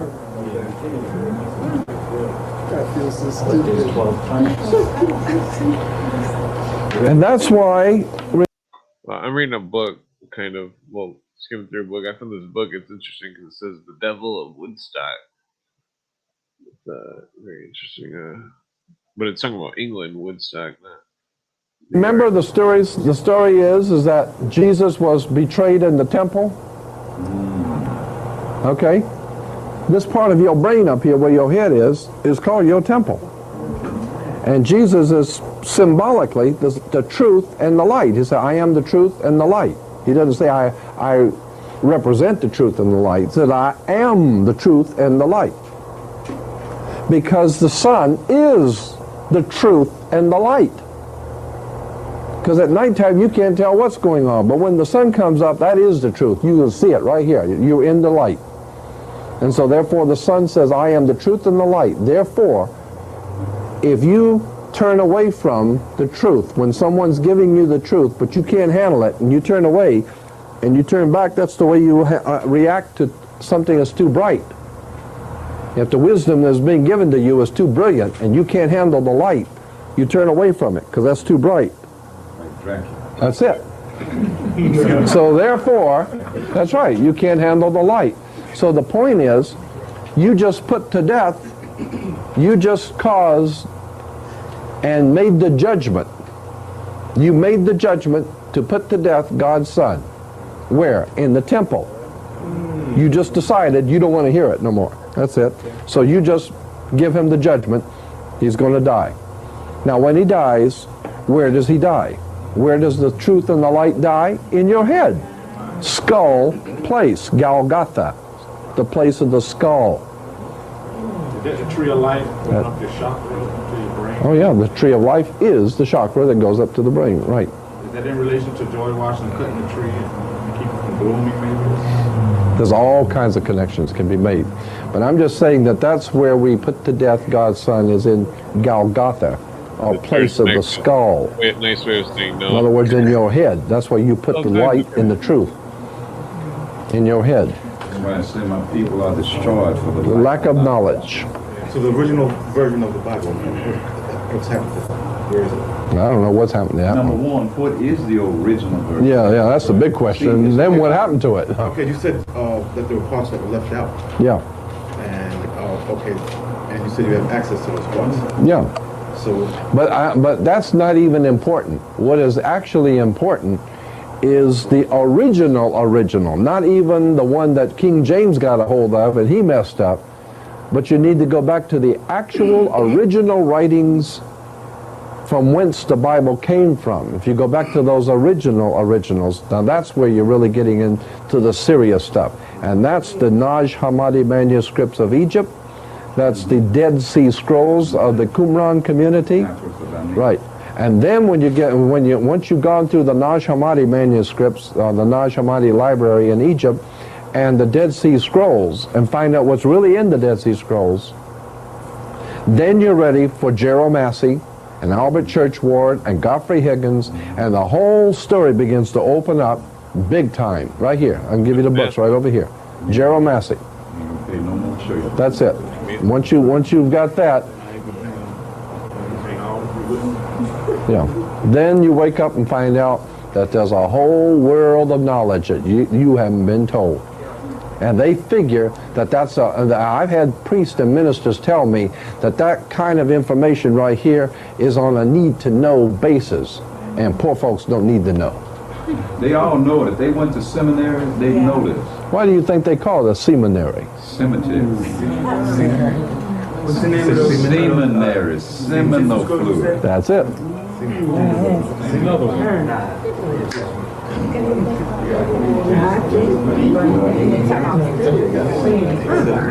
They go to the seminary to learn how to give it to you. That's it. It's incredible. Yeah.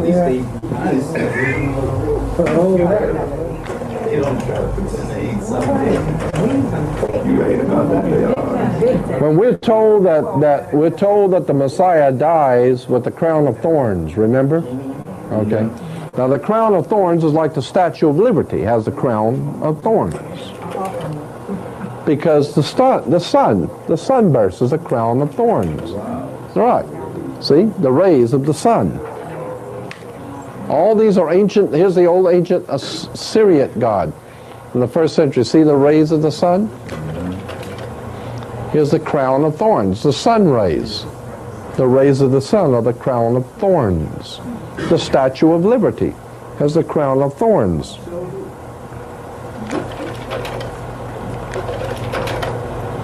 Now here, this chump has God's Son in his heart.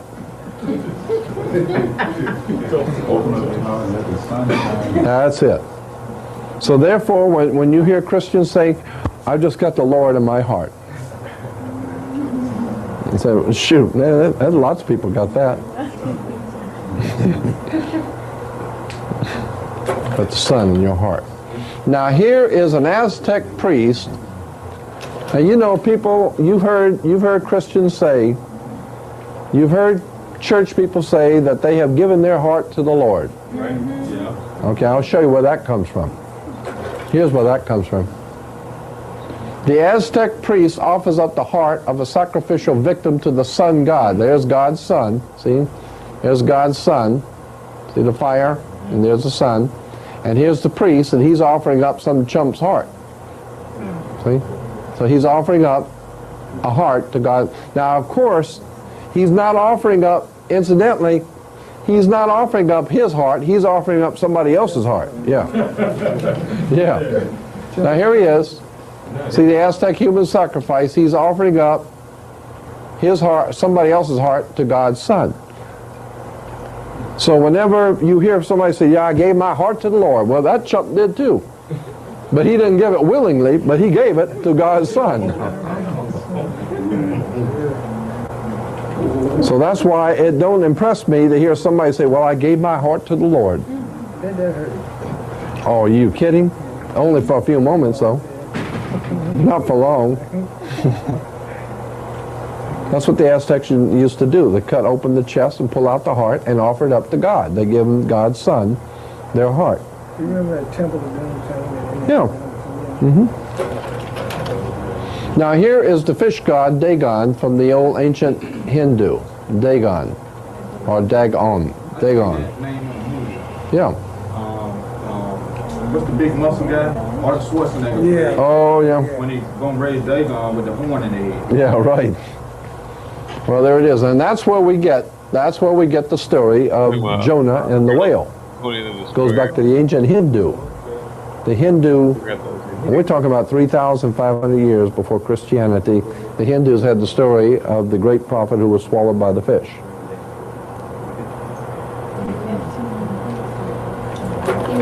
Now, Mr. George, Maxwell, you missed one of the slides, maybe it's about the fifth one now, is trying to interrupt. You didn't comment on that one. Which one was that? It looked like it had a sun and a face coming out, but you skipped that one. Oh, no, that was just showing you that priest of worshiping the sun. Just one more priest worshiping the sun. Because all priests. Well, you didn't have on a mushroom head. I didn't know. Yeah, well, no, not all of them. Just the Hebrews had on the mushroom head. But all priests in the world worship the sun. All of them. I just didn't want Everybody dresses different, and looks different, and says different things in different languages, but that's all the same thing. They're still worshiping sex, drugs, and the sun. That's it. So that's the bottom line. Yeah, and that's it. What you see is what you get. Right. And here's the fisher god. Here's the god again, the fish god. Now this is Dagon, the fish god. Okay, now let me show you here. Here's Anis, one of the old ancient Anis, the fish man. He's an ancient god in the Babylonian Sumerian system. He was called Anis, the fish god. Okay, and he's wearing the fishes. Now here is a Assyrian king or god wearing the fish head. See it? Now, when you see the Pope, see, when you see the Pope is wearing the fish head, see?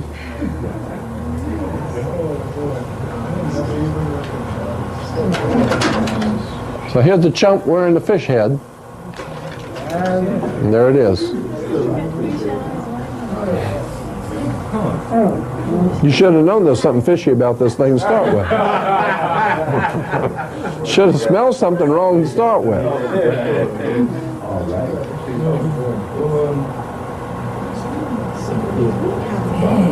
Then they went on, the Scandinavians took it and had Freya. Precisely, and that's why they eat fish on Friday. Freya's Day, on Friday. Friday comes from Freya. And Freya is the fish god. Therefore, the Roman Catholics eat fish on Friday to honor the fish god. I think all the fish markets know about that. That's right, of course. So all the trucks come in on Thursday. That's right.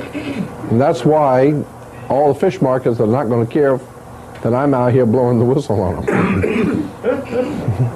It's incredible. Okay, now that's part one. How do they know how to make the symbols and not the last slide? If you had not shown that, I would not have known, and maybe some other people. So how do they know to make it where it will not appear to be what it is? Well, if you don't know what it is, it don't make no difference how they make it. If you don't know, they don't want you to know. If you don't know what the story is, they can make it anyway. I have a lot more. How you doing? I have a lot more. You were saying about these fish and what were they? I want to tell the audience one thing. I got a lot more yet, so if you're interested, I got a lot more we're going to do. Now, what was your question? You saying about the fish? I was trying to write it down. What were those people celebrating again? What was their background again? You mean the fish god? The fish god? Oh, it's Dagon. D-A-G-O-N. Dagon. Dagon, the fish god. And that's why Jesus is called the great fisherman. And that's why Christians are called fish. Because you catch fish. And they caught you. Fisher of men.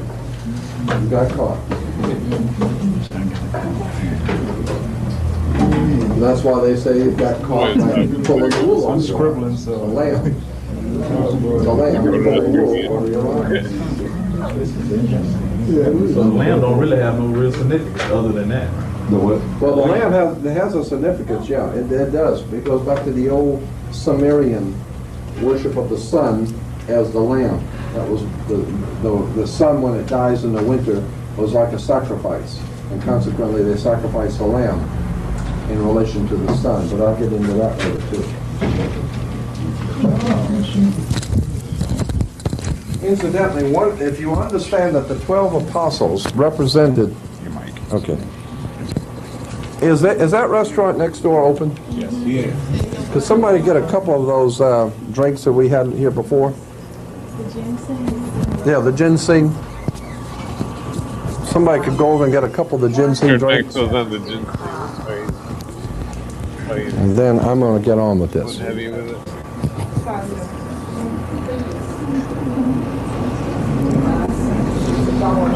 If you understand that the 12 apostles were based on the 12 signs of the zodiac, or the 12 months of the year, okay? One of the signs of the zodiac is Virgo, Virgo the Virgin, right? That's one of the signs of the zodiac is Virgo. And in the sign of Virgo the Virgin, she's holding a baby, and the baby is called the newborn one, or the sent one, the anointed one. Consequently, when the sun moves into the constellation of Virgo, it is said that God's son is born of a virgin. Virgo the Virgin. That's what it means. And Jesus is said to be the Lion of the tribe of Judah. The lion is Leo, the constellation of Leo in the summer. Then we're told that Jesus was betrayed in the temple, and Judas, in order to identify him so he could be killed, went out and kissed him. He gave him the kiss of death. He went out and kissed him. Is that right? That's where we get the idea of the kiss of death. Because when the whole thing has to do with this, to understand why Judas kissed him, it has to do with the scorpion. Fall is in the constellation of Scorpio. Scorpio is one of the constellations of the zodiac, Scorpio. And that is late October, October 23rd to November, into the middle of November. So it's late October into November, which brings on fall. And consequently, fall betrays God's son, who is going to now die in winter. The sun is now going to die in winter. And consequently, the constellation of Virgo is the scorpion. And it is a very interesting point about scorpions that most people don't know. If you get stung by a scorpion, scorpions have two stingers, not one on top of the other. And if you get stung by a scorpion, they will tell you in the Middle East that it looks just like a human lips. That's what the incision looks like. If a scorpion stings you, it looks like a top and a bottom lip. And so therefore, the ancient people called the scorpion's bite the kiss of death. That's why the mafia on Malta has many scorpions. So that was, the mafia said that when they were getting ready to kill you, it's like the kiss of death. They give you the kiss. That's not because they love you. That means you're dead. Go lay down somewhere because you're dead. So they give you the kiss of death. Consequently, Scorpio, or the scorpion, which is a symbol of fall, Scorpio, late October, early November, gives the kiss of death to God's son, because in December is winter and he's going to die.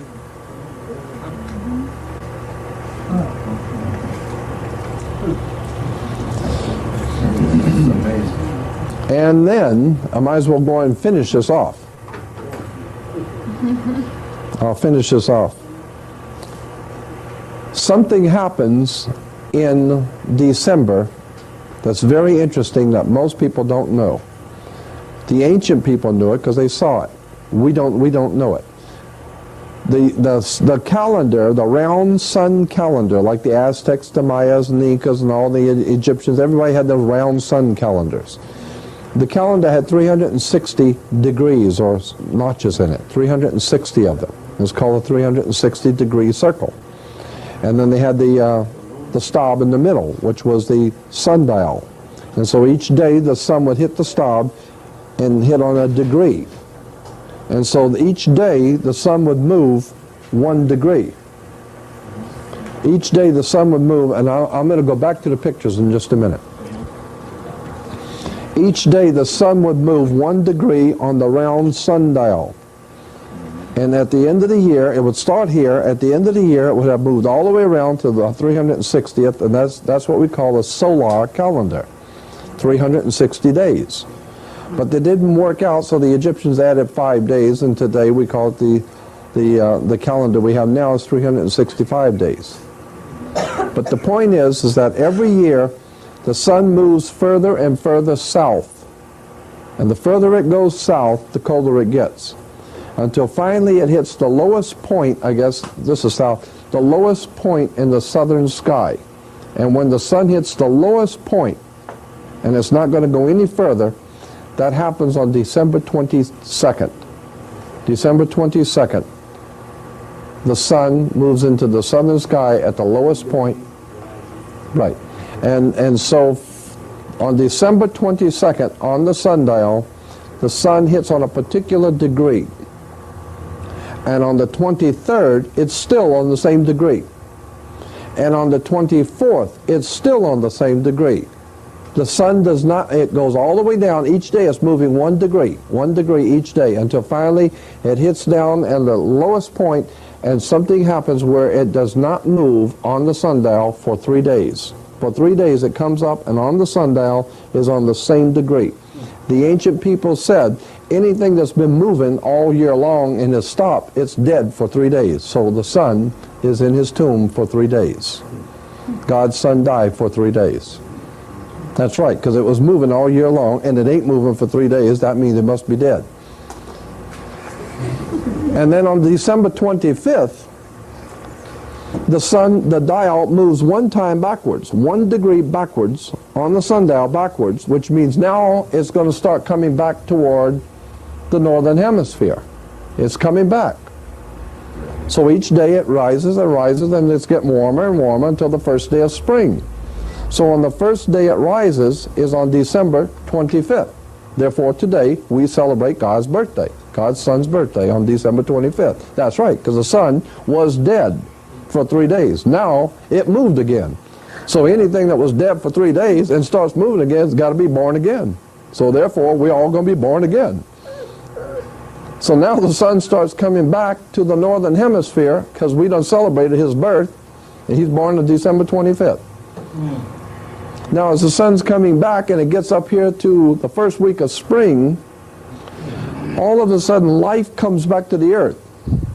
Boys chasing the girls, women chasing the guys, everybody's drinking, and life has come back to the world. All the plants are growing, and everybody comes back to life. All the animals come out from hibernating, and it's good times again. Consequently, right. So consequently, the sun had died in winter and was dead for 3 days. Therefore, we are celebrating, and even today we say, when someone dies, we say, grandmother passed last night, or they passed on, or they passed away. But the word pass is always in it. They passed last night, right? But the ancient people said that that when you died, you passed over. Because see, you were here, but you died, now you're over there, wherever there is. Well, that's where you are now, because you passed over. From the east bank to the west bank. That's originally from the east to the west bank, right.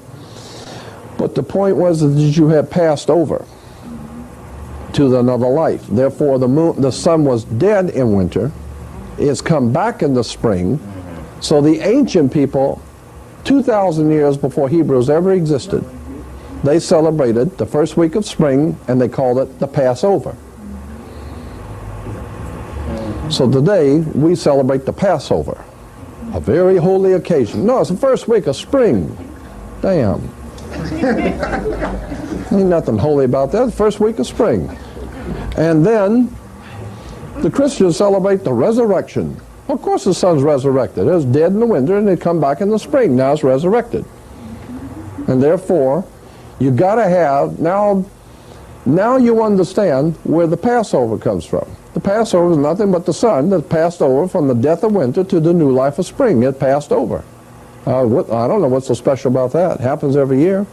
From the low to above the celestial equator. Right. I love it. Now, if you understand that, For the first time, you will understand why God is referred to as He. Why God is He. We refer to God as Him and He. Why couldn't God be she? I mean, after all, the woman's the one that gives birth to the babies, and the woman's creating life. And if only God can create life, well, that's what the woman does. Well, the ancient people said the woman represented God, not man. Man represented a lot of things, but God ain't one of them. Right. So if there's anything godly or nurturing or holy or righteous, it's the woman, not the man. And consequently, the ancient peoples understood that. And they had goddesses. And the very earth was your mother. Mother Earth, Mother Nature. The earth was your mother. And therefore in the spring, when the rains came, that's the sacred fluid impregnating Mother Earth. Now if Mother Earth is being impregnated by that sacred fluid, it must be from the Father who is in heaven. And that's where we get the idea of God the Father. There ain't no God the Father. It's just rain coming in to impregnate Mother Earth. The original God in the Hindu religion, one of the absolute oldest gods in the Hindu religion, his name was Rain, R-A-I-N. That's why today we call the sacred fluid that falls from heaven rain. But that's where it comes from, the god Rain, who was the great male who impregnated Mother Earth. And consequently, you can't have that kind of, you can't have that kind of activity, the father impregnating the mother, unless you have a wedding first. You don't want to be doing that kind of stuff until after the wedding, right? So consequently, in the ancient world, the Phoenicia, Canaanites, the Phoenician, Canaanites, Sumerians, and all that area around Babylon, they celebrated the first rain as being the first conception from the male into the female. So they celebrated that first spring rain, and they called it the marriage feast of Cana, where Mother Earth asked God's Son to draw water so he can make grapes grow into wine. So therefore he transposes water into wine. Of course he's transposed. He draws the water and makes it rain on the grapes, and we're going to have wine. And in spring we all get drunk and go out and chase women. That's it. That's the name of the marriage feast of Cana. All of these are nothing more than stories. They're just stories. That's why the Bible's called the greatest story ever told. Not the greatest, it's not the greatest collection of facts. It's the greatest story. Why? Because it's the oldest story in the world. That's why it's the greatest story. As a matter of fact, it's the only story in the world. Hell, this one goes all the way back to day one. And every culture has told it different. Every culture has their own story. The Egyptians had their story, and their city, where they worship God's sun, was called On. The Greeks call it Heliopolis, but it was actually called On. That's why when you walk in a room, you flip a light on, because it was the city of the sun, light. And consequently, every culture has always told the same story, but the problem is the story originated in Africa. It originated in Africa, on the Nile. It was picked up eventually, and there were even cultures before that, but they were not as prominent, and they had not codified this belief system. The Babylonians and the Sumerians, they had the same ideas, same stuff. But the Egyptians took it and they made it into a religion. And they codified it and wrote it down. And if you're going to do it this way. And they had it all written down. And when you understand it all and begin to read it, it all makes sense. That's why the Bible's called the greatest story ever told, because it's the same story that's been told from day one. It's just been told in a different way, and you didn't see it. For many would look with their eyes and not see, and listen with their ears, but not hear, and with your heart not get the sense of it.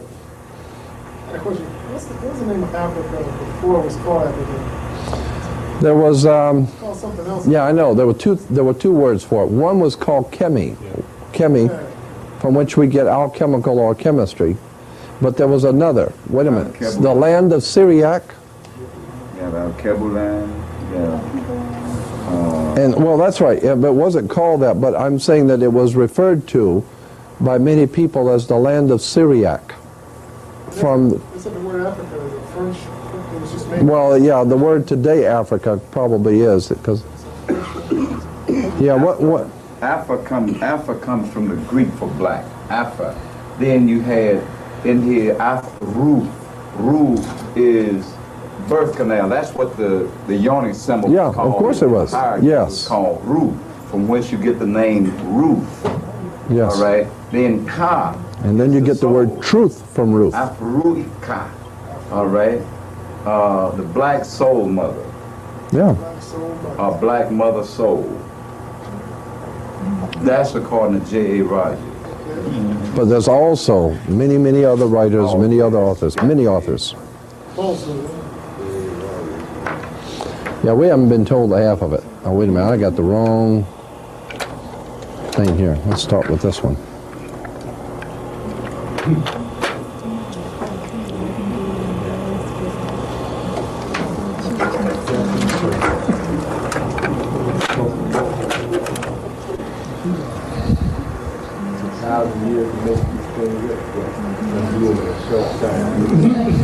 You realize how many people have went to church and bringing money and giving money to the ministers and paying for all the church and paying for this and paying for that for the church, and come to find out,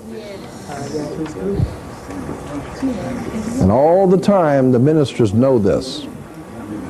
They just ain't telling you. But hell, it beats working, don't it? Well, can't knock that. Don't knock it. Nothing wrong with that. That's it. It's incredible. Oh, yes. Oh. What were you going to do with this? Are you going to be... It's just a condenser. No, I know, no, I'm talking about the film itself. Oh, good, okay. I have so many people coming in on a lot of things I do. People come in and tape them and end up, they're being sold in France somewhere or something.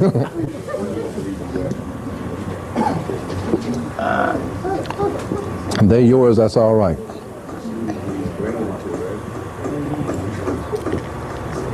Anyway, let's get back to it. Well, good thing the way you fucking painted it. Now the rose, as it is used in politics and occultism, goes back to the red rose is connected to the Tudor dynasty of England. The Tudor dynasty of England, or the royal dynasty in England. Their symbol of the royalty of England is the Tudor red rose. Why the red rose? Because they're reds. The name of the Communism is referred to as red. The scarlet-colored wild beast in Revelation, scarlet-colored wild beast is red.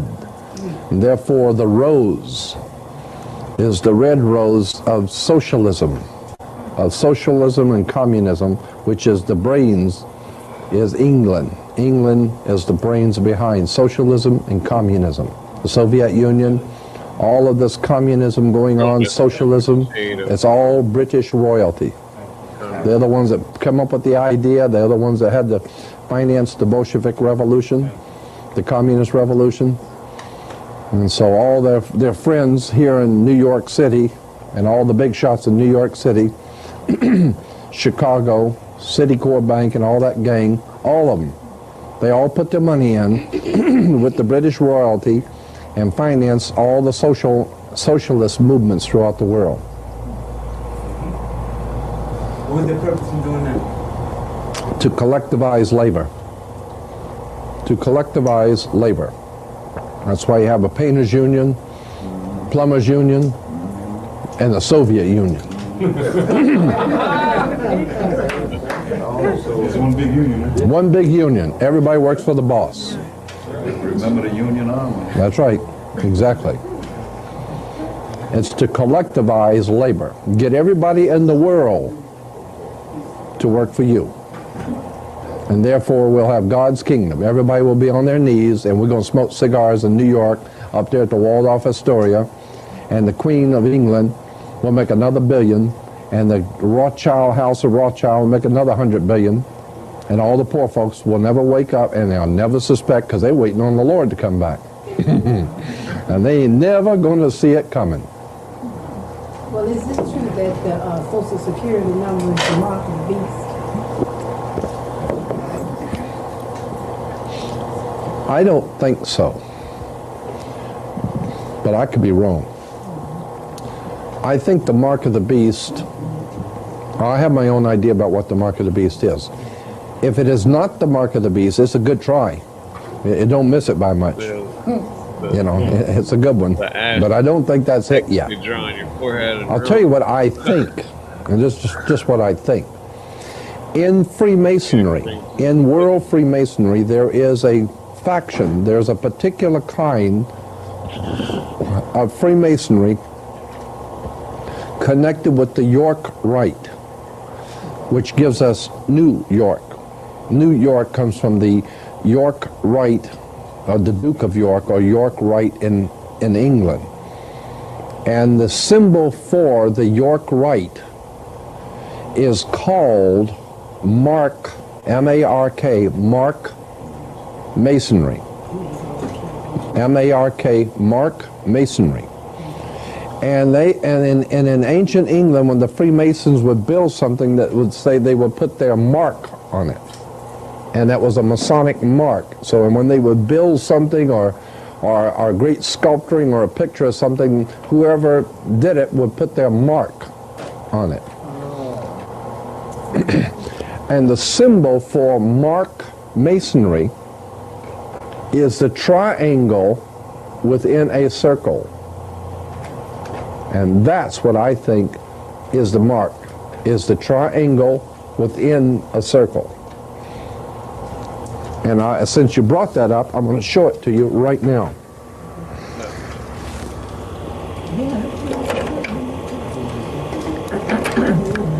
Here's what I think the mark of the beast is.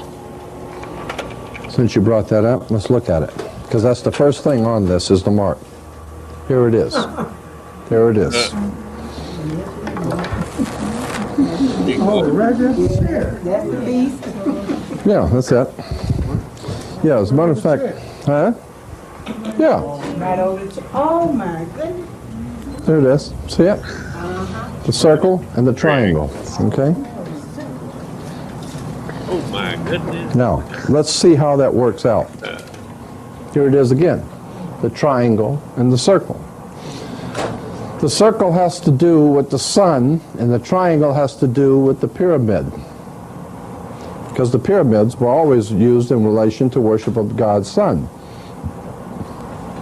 And the circle and the triangle, which is a symbol of Mark Masonry. And I think this is the mark, the triangle within the circle. And if you saw the new movie that's out called Stargate, they not only were in Egypt with the pyramid, but what did they find at the very beginning of Stargate? The circle. And when they picked up the circle, did you see it? Did you see the movie? Oh. And when they pick up the circle, what do you see in the circle when they pick it up? Is the pyramid in the middle. Now you have the circle with the pyramid in the middle, or the triangle within the circle. Now here is a dictionary of Freemasonry. And here's a symbol out here on the, there it is. You see that triangle within the circle? Now, here's the double-headed eagle, there's the Bible. There's the Bible. There's the hammer of Thor. Here's the cross and the crown. We'll get to that later. But here's the triangle and the circle. Now that's why the triangle is within the circle. See the circle, and there's the triangle. See? And this is Freemasonry, the dictionary of Freemasonry. The triangle is within the circle. That's why this triangle is within the circle. Now here in El Salvador, the national coat of arms is a triangle within the circle. El Salvador. The two blue stripes with one in the middle. The white in the middle on the two blue stripes. The triangle within the circle, El Salvador. Nicaragua, the two blue stripes, the white in the middle, the triangle within the circle. I think this is the mark of the beast. I got a lot more reasons for saying that. I got a lot of reasons. I can talk to you for an hour and a half on just this symbol right here of the cross, of the triangle and the circle, and why I think it's the mark of the beast. I'm just showing you some of the light stuff. Now here is some poor fool. He's on his knees to the Lord. And what do you see over here is the triangle and the circle.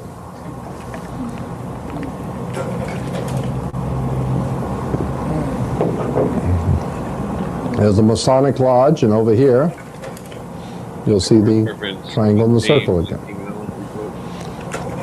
This is the lodge of the Mark Master Masons. And there's the triangle and the circle, and then here is the Royal Arch Freemasonry with the Bible, Star of David, and up here you will see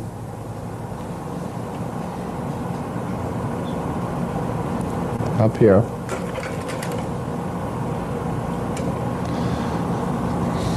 the triangle and the circle again. Now here is the School of Theology over at Claremont School of Theology in California. It's one of the many theological institutes, theological seminaries. What do you see on the pulpit? Huh? Right there. Right on the podium. Right on the podium. And that's from the Claremont School of Theology. So when you see the minister and the preacher on the podium, better check out the symbols, because that's going to tell you where he's coming from. You better believe it. That's Mark Masonry. He's got the mark. He's taken the mark.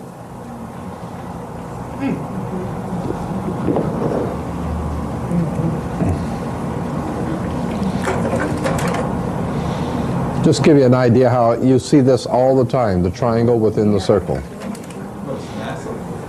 Yeah. Yeah. Space flight. Now, all right, now I'm going to get into the thing I was talking to you about Jimmy Carter before. Masonic Orders of Fraternity. The direct descent of the essential program for the esoteric schools was entrusted to groups already well conditioned for the work. The guilds, now follow this because this is going to be a rather heavy duty and deep stuff, but I'm sure you'll find it to be very interesting. The direct descent of the essential program of the esoteric schools was entrusted to groups already well conditioned for the work. The guilds, trade unions, similar protective and benevolent societies have been internally strengthened by the introduction of a new learning. The advancement of the plan required the enlargement of the boundaries of the philosophic overstate. A world fraternity was needed, sustained by a deep and broad program of education according to the method. Such a fraternity could not immediately include all men, but it could unite the activities of certain kinds of men, regardless of their racial or religious beliefs, or the nations in which they dwelt. And here's the point. These were the men of towardness, the sons of tomorrow, whose symbol was a blazing sun rising over the mountains of the east. So it's talking about the Masonic Orders of Fraternity, and they were saying that if we're going to form a world conspiracy, you can't bring all the people into it at one time, But we could pick out certain people from different races and different groups who have learned how to go along to get along and know what to kiss and when, you know, and have proven themselves that they love the money and the women and all the other fun things that go with being on the in crowd. And we know we can buy them, so we can begin a new learning. An advancement of the plan required an enlargement of the boundaries of philosophic overstate. A world fraternity was needed, sustained by a deep and broad program of education. We got to teach all these people what to kiss and when and what all, you know, how to do it and how not to do it and what to believe and what to think and how to think. And that's what we're going to call education. And we're going to send them to school, right? And when they come out, they'll know exactly what to do and what not to do. And don't ask no questions. That's right. Then it says, these were the men of towardness. Now what I'm doing right now is I'm sharing with you something I haven't even gone into very much, because I'm getting ready to do a major story on this. I'm going to do a major story on this one. So I'm kind of breaking you in on some of the stuff I'm going to do. These were men of towardness, the sons of tomorrow, and here it is, whose symbol was the blazing sun rising over the mountains of the east. So the people who are putting this all together, they were called the men of towardness. Why? Because they've always been working towards something. Which way you travel. That's right. They're always working toward. The Freemasons and the bankers, every day, they just work along. They don't hurry. They're not sweating. They're just working every day. They're working toward that wonderful day, when that day will come when the whole world will finally be on their knees and they will finally have you where they want you. And it may take 100 years, it may take 300 years, it don't matter.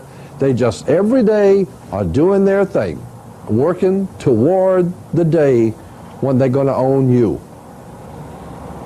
Okay, so they're called men of towardness and the sons of tomorrow, whose symbol was a blazing sun rising over the mountains of the east. Don't forget that. Their symbol is the blazing sun rising over the mountains of the east. While it is difficult to trace the elements of a pattern never intended to be obvious, the broad shape of a design is dimly apparent, the invisible empire. So what it's saying is that if it's hard to figure out, it's supposed to be hard to figure out. Not supposed to be easy. But you do your homework, it'll all start to fall into place. It'll all start to make sense. Here we have from the old Assyrian Babylonian mythology, the sunrise. And remember, I told you the Semitic theology, Semitic Freemasonry goes back to the old Phoenician, Canaanite, Assyrian. And here is the sunrise. The god Shamash appears above the mountains of the east. Remember we talked about the blazing sun rising over the mountains of the east? As far back as the Assyrian Babylonian mythology, they had the god Shamash appears above the mountains of the east, while his two servants open the heavy eastern gates. Here in the Israelites are going toward the sun over the mountains of the east. Here in Hebrew Freemasonry, you'll see the Bible, the square and the compass, and the rising sun.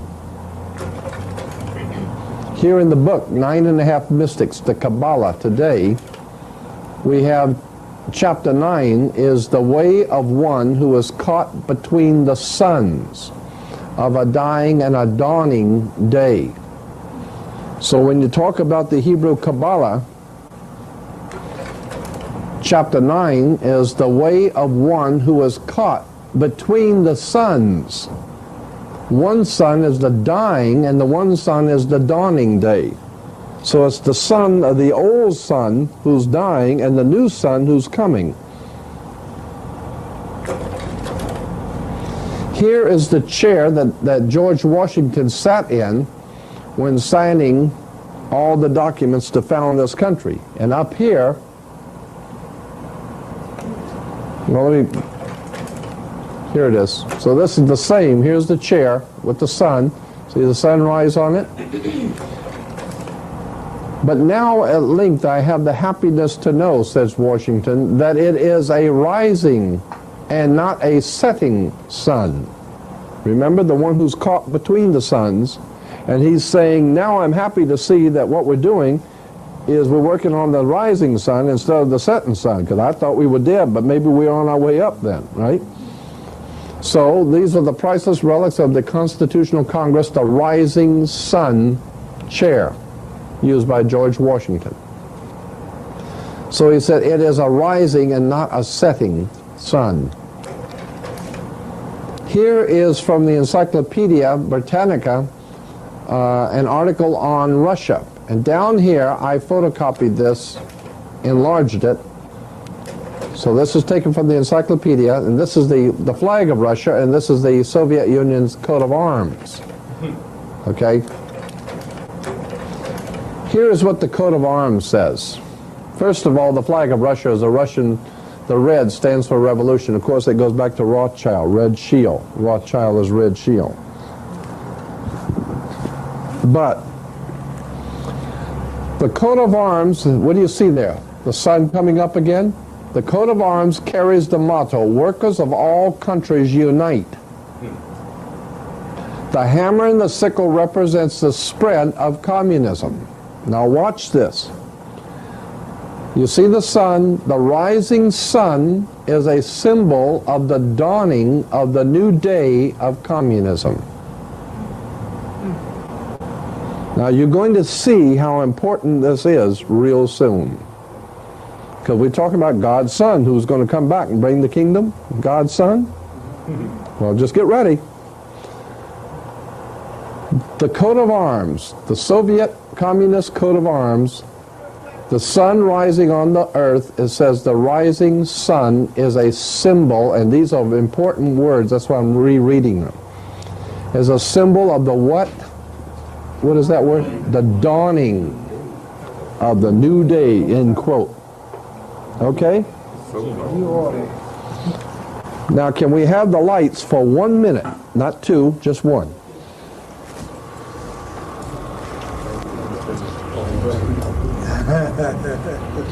Jimmy Carter. On the back. When he was inaugurated, he said, I see the sun rising on a beautiful new day. Okay? Flashing there. Uh-huh. So you came from the back. And when did he say this? I see the sun rising on a beautiful new day, on a beautiful new spirit. And when did he say this? Dawn. The dawn of November 3rd. D-A-W-N. Okay, He got up early so he could see the sunrise and gave a speech in which he said, I see the sun rising on a beautiful new day. that was a ritual. As a ritual. Let them know that he's in tune. That's it. You let the boss know that you understand. Okay? I see the sun rising on a new day. That's right, the new day of world communism. Excuse me. Does that have any significance with a lot of the corporations now hiring the former KGB agents and security? Precisely. And that's right. Companies that we work for? Mm-hmm. That's right, a new day of communism. See, communism is not dead, it has mutated. Which companies So, do that? Are you talking about you American want me companies? to name a couple? The American companies or the Russian companies? There's all kinds of companies that are doing that. IBM, Coca-Cola, Yeah, IBM. AT&T, yeah. all the major corporations. It helps set up so keep y'all workers in line. And so that means, does it mean that if the martial law or whatever, they get ready to make a move, they won't have any Well, no. I'll tell you what it means. In my other slides, I will show you what that means. Okay. Well, just keep that question in mind. I'll show you what it means. But I wanted to bring out and call your attention to, and I can do it more yet, but I just want to call your attention to the sun rising as a symbol of the dawning of the new day of communism. And Jimmy was so proud to say, I see the sun rising on a beautiful new day. That's because you know who he is, and you know who he's working for. So if you think that he's acting like a communist and all this is a totalitarian state you live in, you damn right it is. Well, how does Habitat for Humanity, what he's doing? That's what communists always do. The Communist Party is always out there for the working man. The poor working folks, the poor folks, he always out there to help the poor folks. This way they're going to even be poor when he gets through with them. You want to give your baby some shots. Yep. You know, when Bush lost to Clinton, he said, it's the same game, I'm just passing the ball. That's it. That's my time now.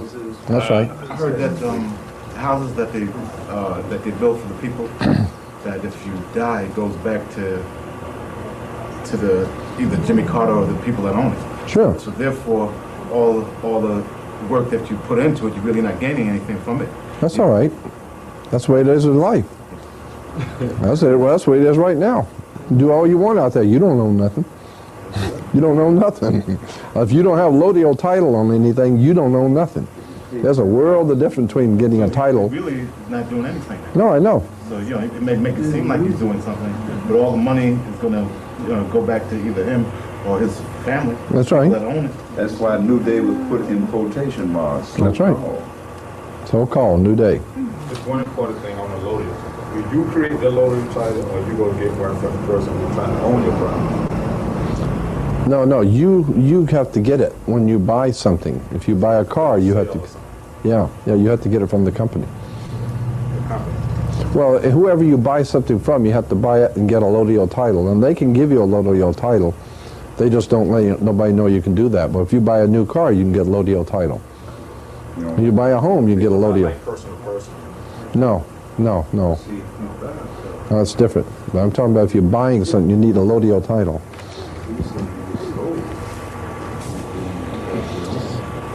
Okay. I just wanted to throw that little piece in. I got a lot more on Jimmy, but that's just a little quickie I want to throw in and let you know where he's coming from. So Jimmy sees the sun rising on a new day, and so do I. And Jimmy understands what it really means, and so do I. Now here we have, this is interesting, that this symbol came out for the Soviet Union right around 1937, 38, 39. Okay? Before, this symbol here for the Soviet Union came out into public use about 1938, 39. All right? And in 1939, 38, 39, when this symbol came out with this stuff here, the new day of communism, the dawning of a new day, when this came out in 1939, the big shots in New York had a big party, and they called it the World's Fair. And in the World's Fair, the symbol was the dawn of a new day. The New York World's Fair. And that's right, there it is, the dawning of the new day of communism. And here it is, the new day.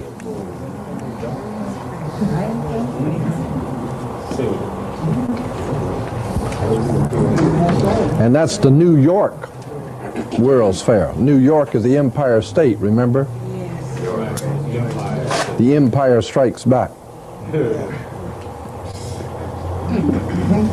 Well, who's doing the striking? The Jedi Knight. The Jedi Knight who is fighting with light, intellectual, spiritual light. And if you don't understand spiritual enlightenment, that's what the Jedi Knights are fighting with. Intellectual, spiritual enlightenment. And Darth Vader, he's wearing the Nazi helmet, speaking through the pyramid. So what does the Jedi Knight represent? The Knights Templars, the Knights of St. John of the Temple. Knights of Jedi. Yeah, going back to the old Knights of Malta, the old Roman, Nazi Roman. Remember Adolf Hitler's, in the Second World War, Adolf Hitler was in league with Mussolini of Italy and the Pope was signed concordance and contracts with the Pope. So, Adolf Hitler did. So you're saying that the Knight Templars is fighting Nazis? Yeah, the Knights Templars were the brains behind the Nazi party. Yeah. But they were supposed to be fighting against one another because now yeah, I know. That's right. That's where I'm going to get into later, showing you how all of this stuff was set up purposely.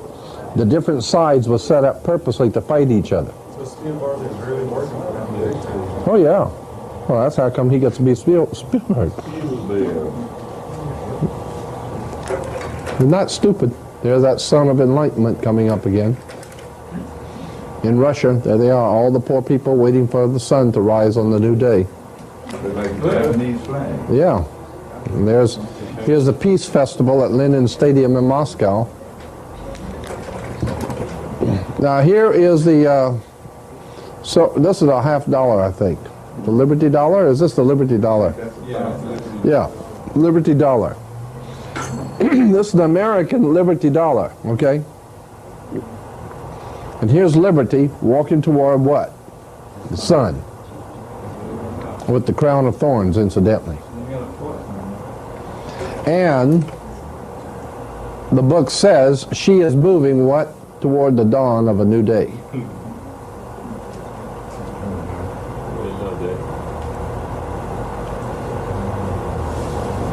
So all of our coins celebrated the coming of world communism. Now here's Charles Tez Russell, founded Jehovah's Witnesses, and he's out there preaching to the poor Jehovah's Witnesses that the new day is dawning. The new day. Everybody get ready for the new day to get on your knees and bow down and worship Jehovah, the God of the British Israel Hebrew Freemasonry. Jehovah. That's Freemasonry. Semitic British Freemasonry.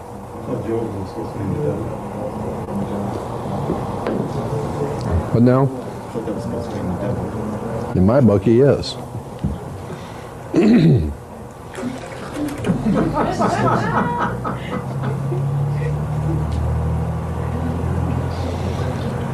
Here's Jehovah's Witnesses. See the Watchtower and Bible Tract Society? Where you see the sun coming up between the mountains of the east. And what are they talking about? The government that will bring peace. And that's right. They will bring peace. Yeah. As a matter of fact, the New World Order is going to be so peaceful that if you get out of line, you're going to jail. They'll pacify you. That's right. And of course, if you really get out of line, then they're going to really make it peaceful. They're going to kill you. Cemeteries are real peaceful. So if anybody gets out of line, they're going to make sure it's going to be plenty peaceful. Cut your head off. If you've got any ideas about thinking about fighting this or demanding your freedom and liberty, you don't have no more freedom and liberty. From here on out, we're going to have a perfect paradise government in New York. And as long as you understand who the boss is, everything's going to be cool. And everybody's going to work for the Union.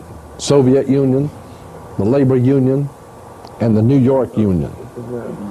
British Union. Yeah, I'm going to sleep. Now here's a Christian distributors in California, the Christian distributors. They distribute all the Christian literature, and they call the New Day Christian distributors with the sun coming up over the mountains of the east. So all the Christians going to the Christian bookstores, and they're getting all the materials from Christianity, and they don't realize that the company is called the New Day, bringing the sun over the mountains of the east. Now who do you think would be supplying all that Christian literature to the Christian churches?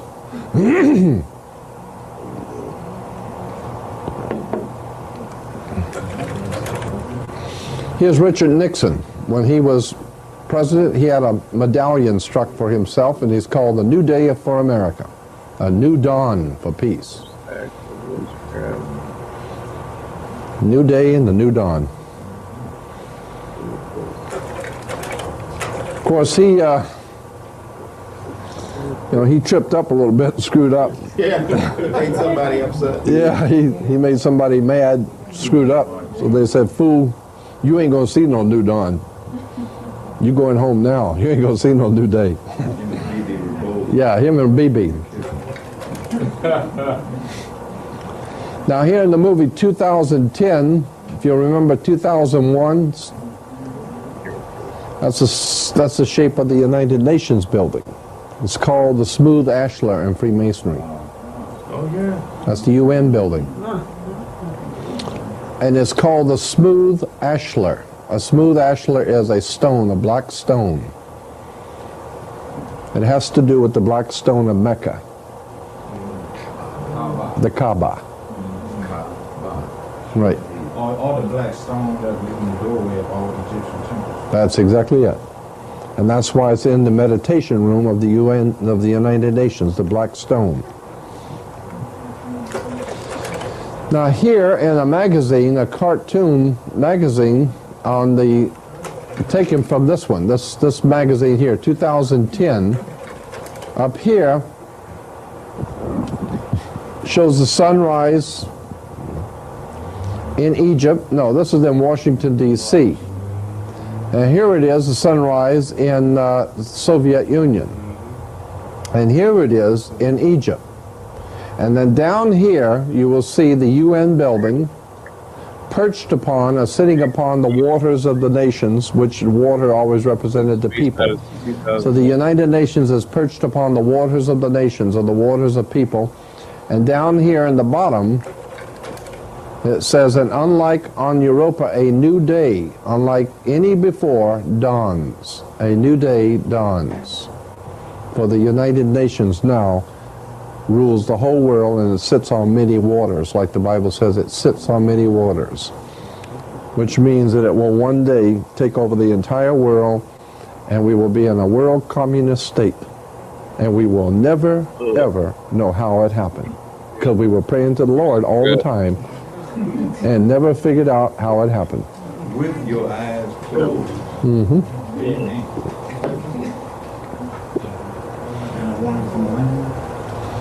Yeah, and a warning from the landlord. Here we have from Liberia. That's it. That's it. And there's Liberia, state arms of Liberia. See the sun? And also the sun, which heralds a new day. There it is. The sun is heralding a new day for Liberia. Here is Romania. And here's the national coat of arms, the state arms for Romania. And you see the sun coming up? The sun, rising sun, expresses the promise of a new day.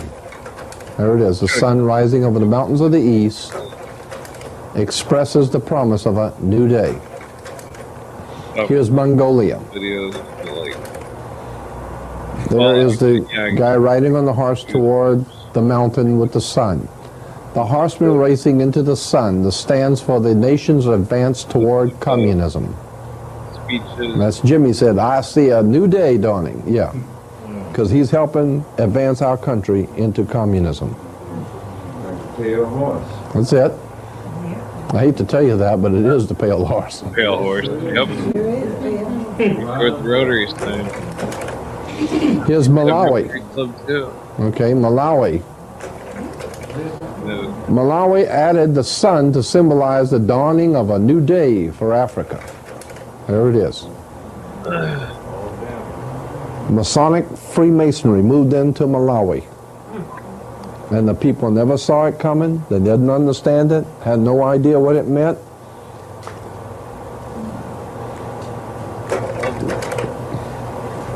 It just meant the symbolizing of a dawning of a new day for Africa.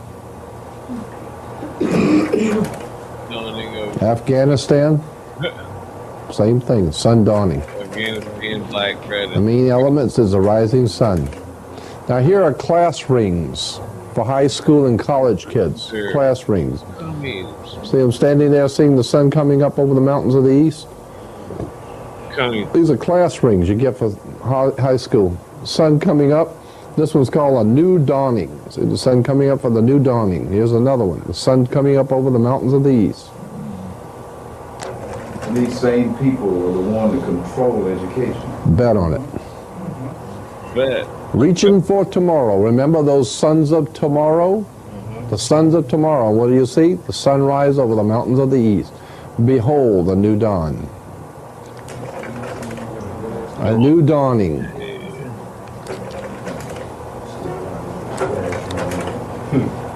Yeah, behold, a new dawn. Reaching for tomorrow.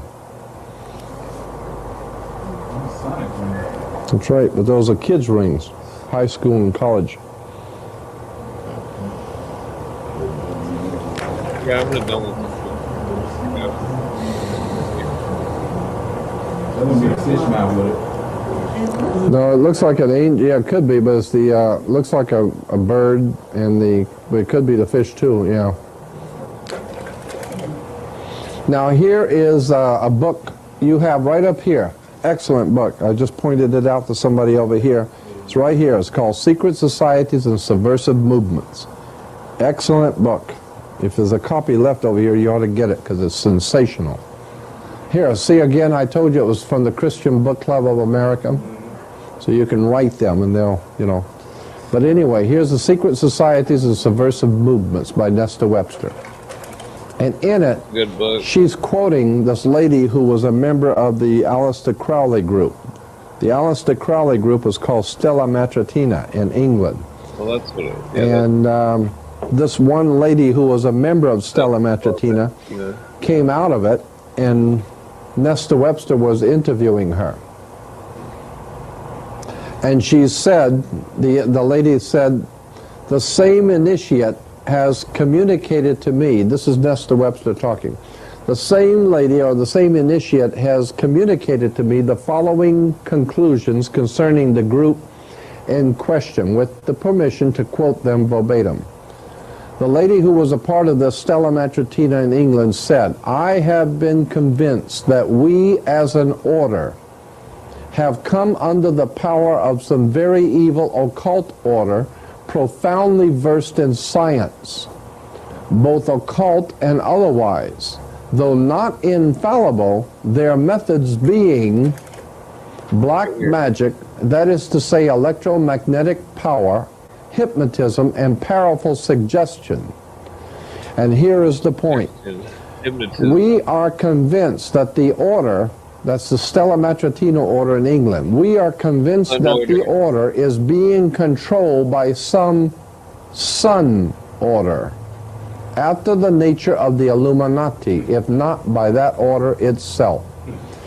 Some kind of sun order?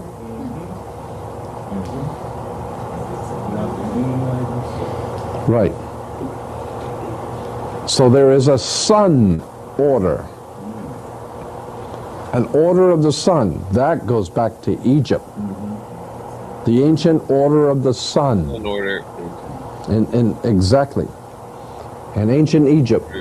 And there were priesthoods of the sun. And then there were other priesthoods who came in, and the Knights Templars and the Masonic Lodge picked all of this stuff up from the Egyptians and rewove it into a new deal. A new deal? A new deal. New deal. New covenant. Well, it goes back to the sun, the rising and the setting of the sun.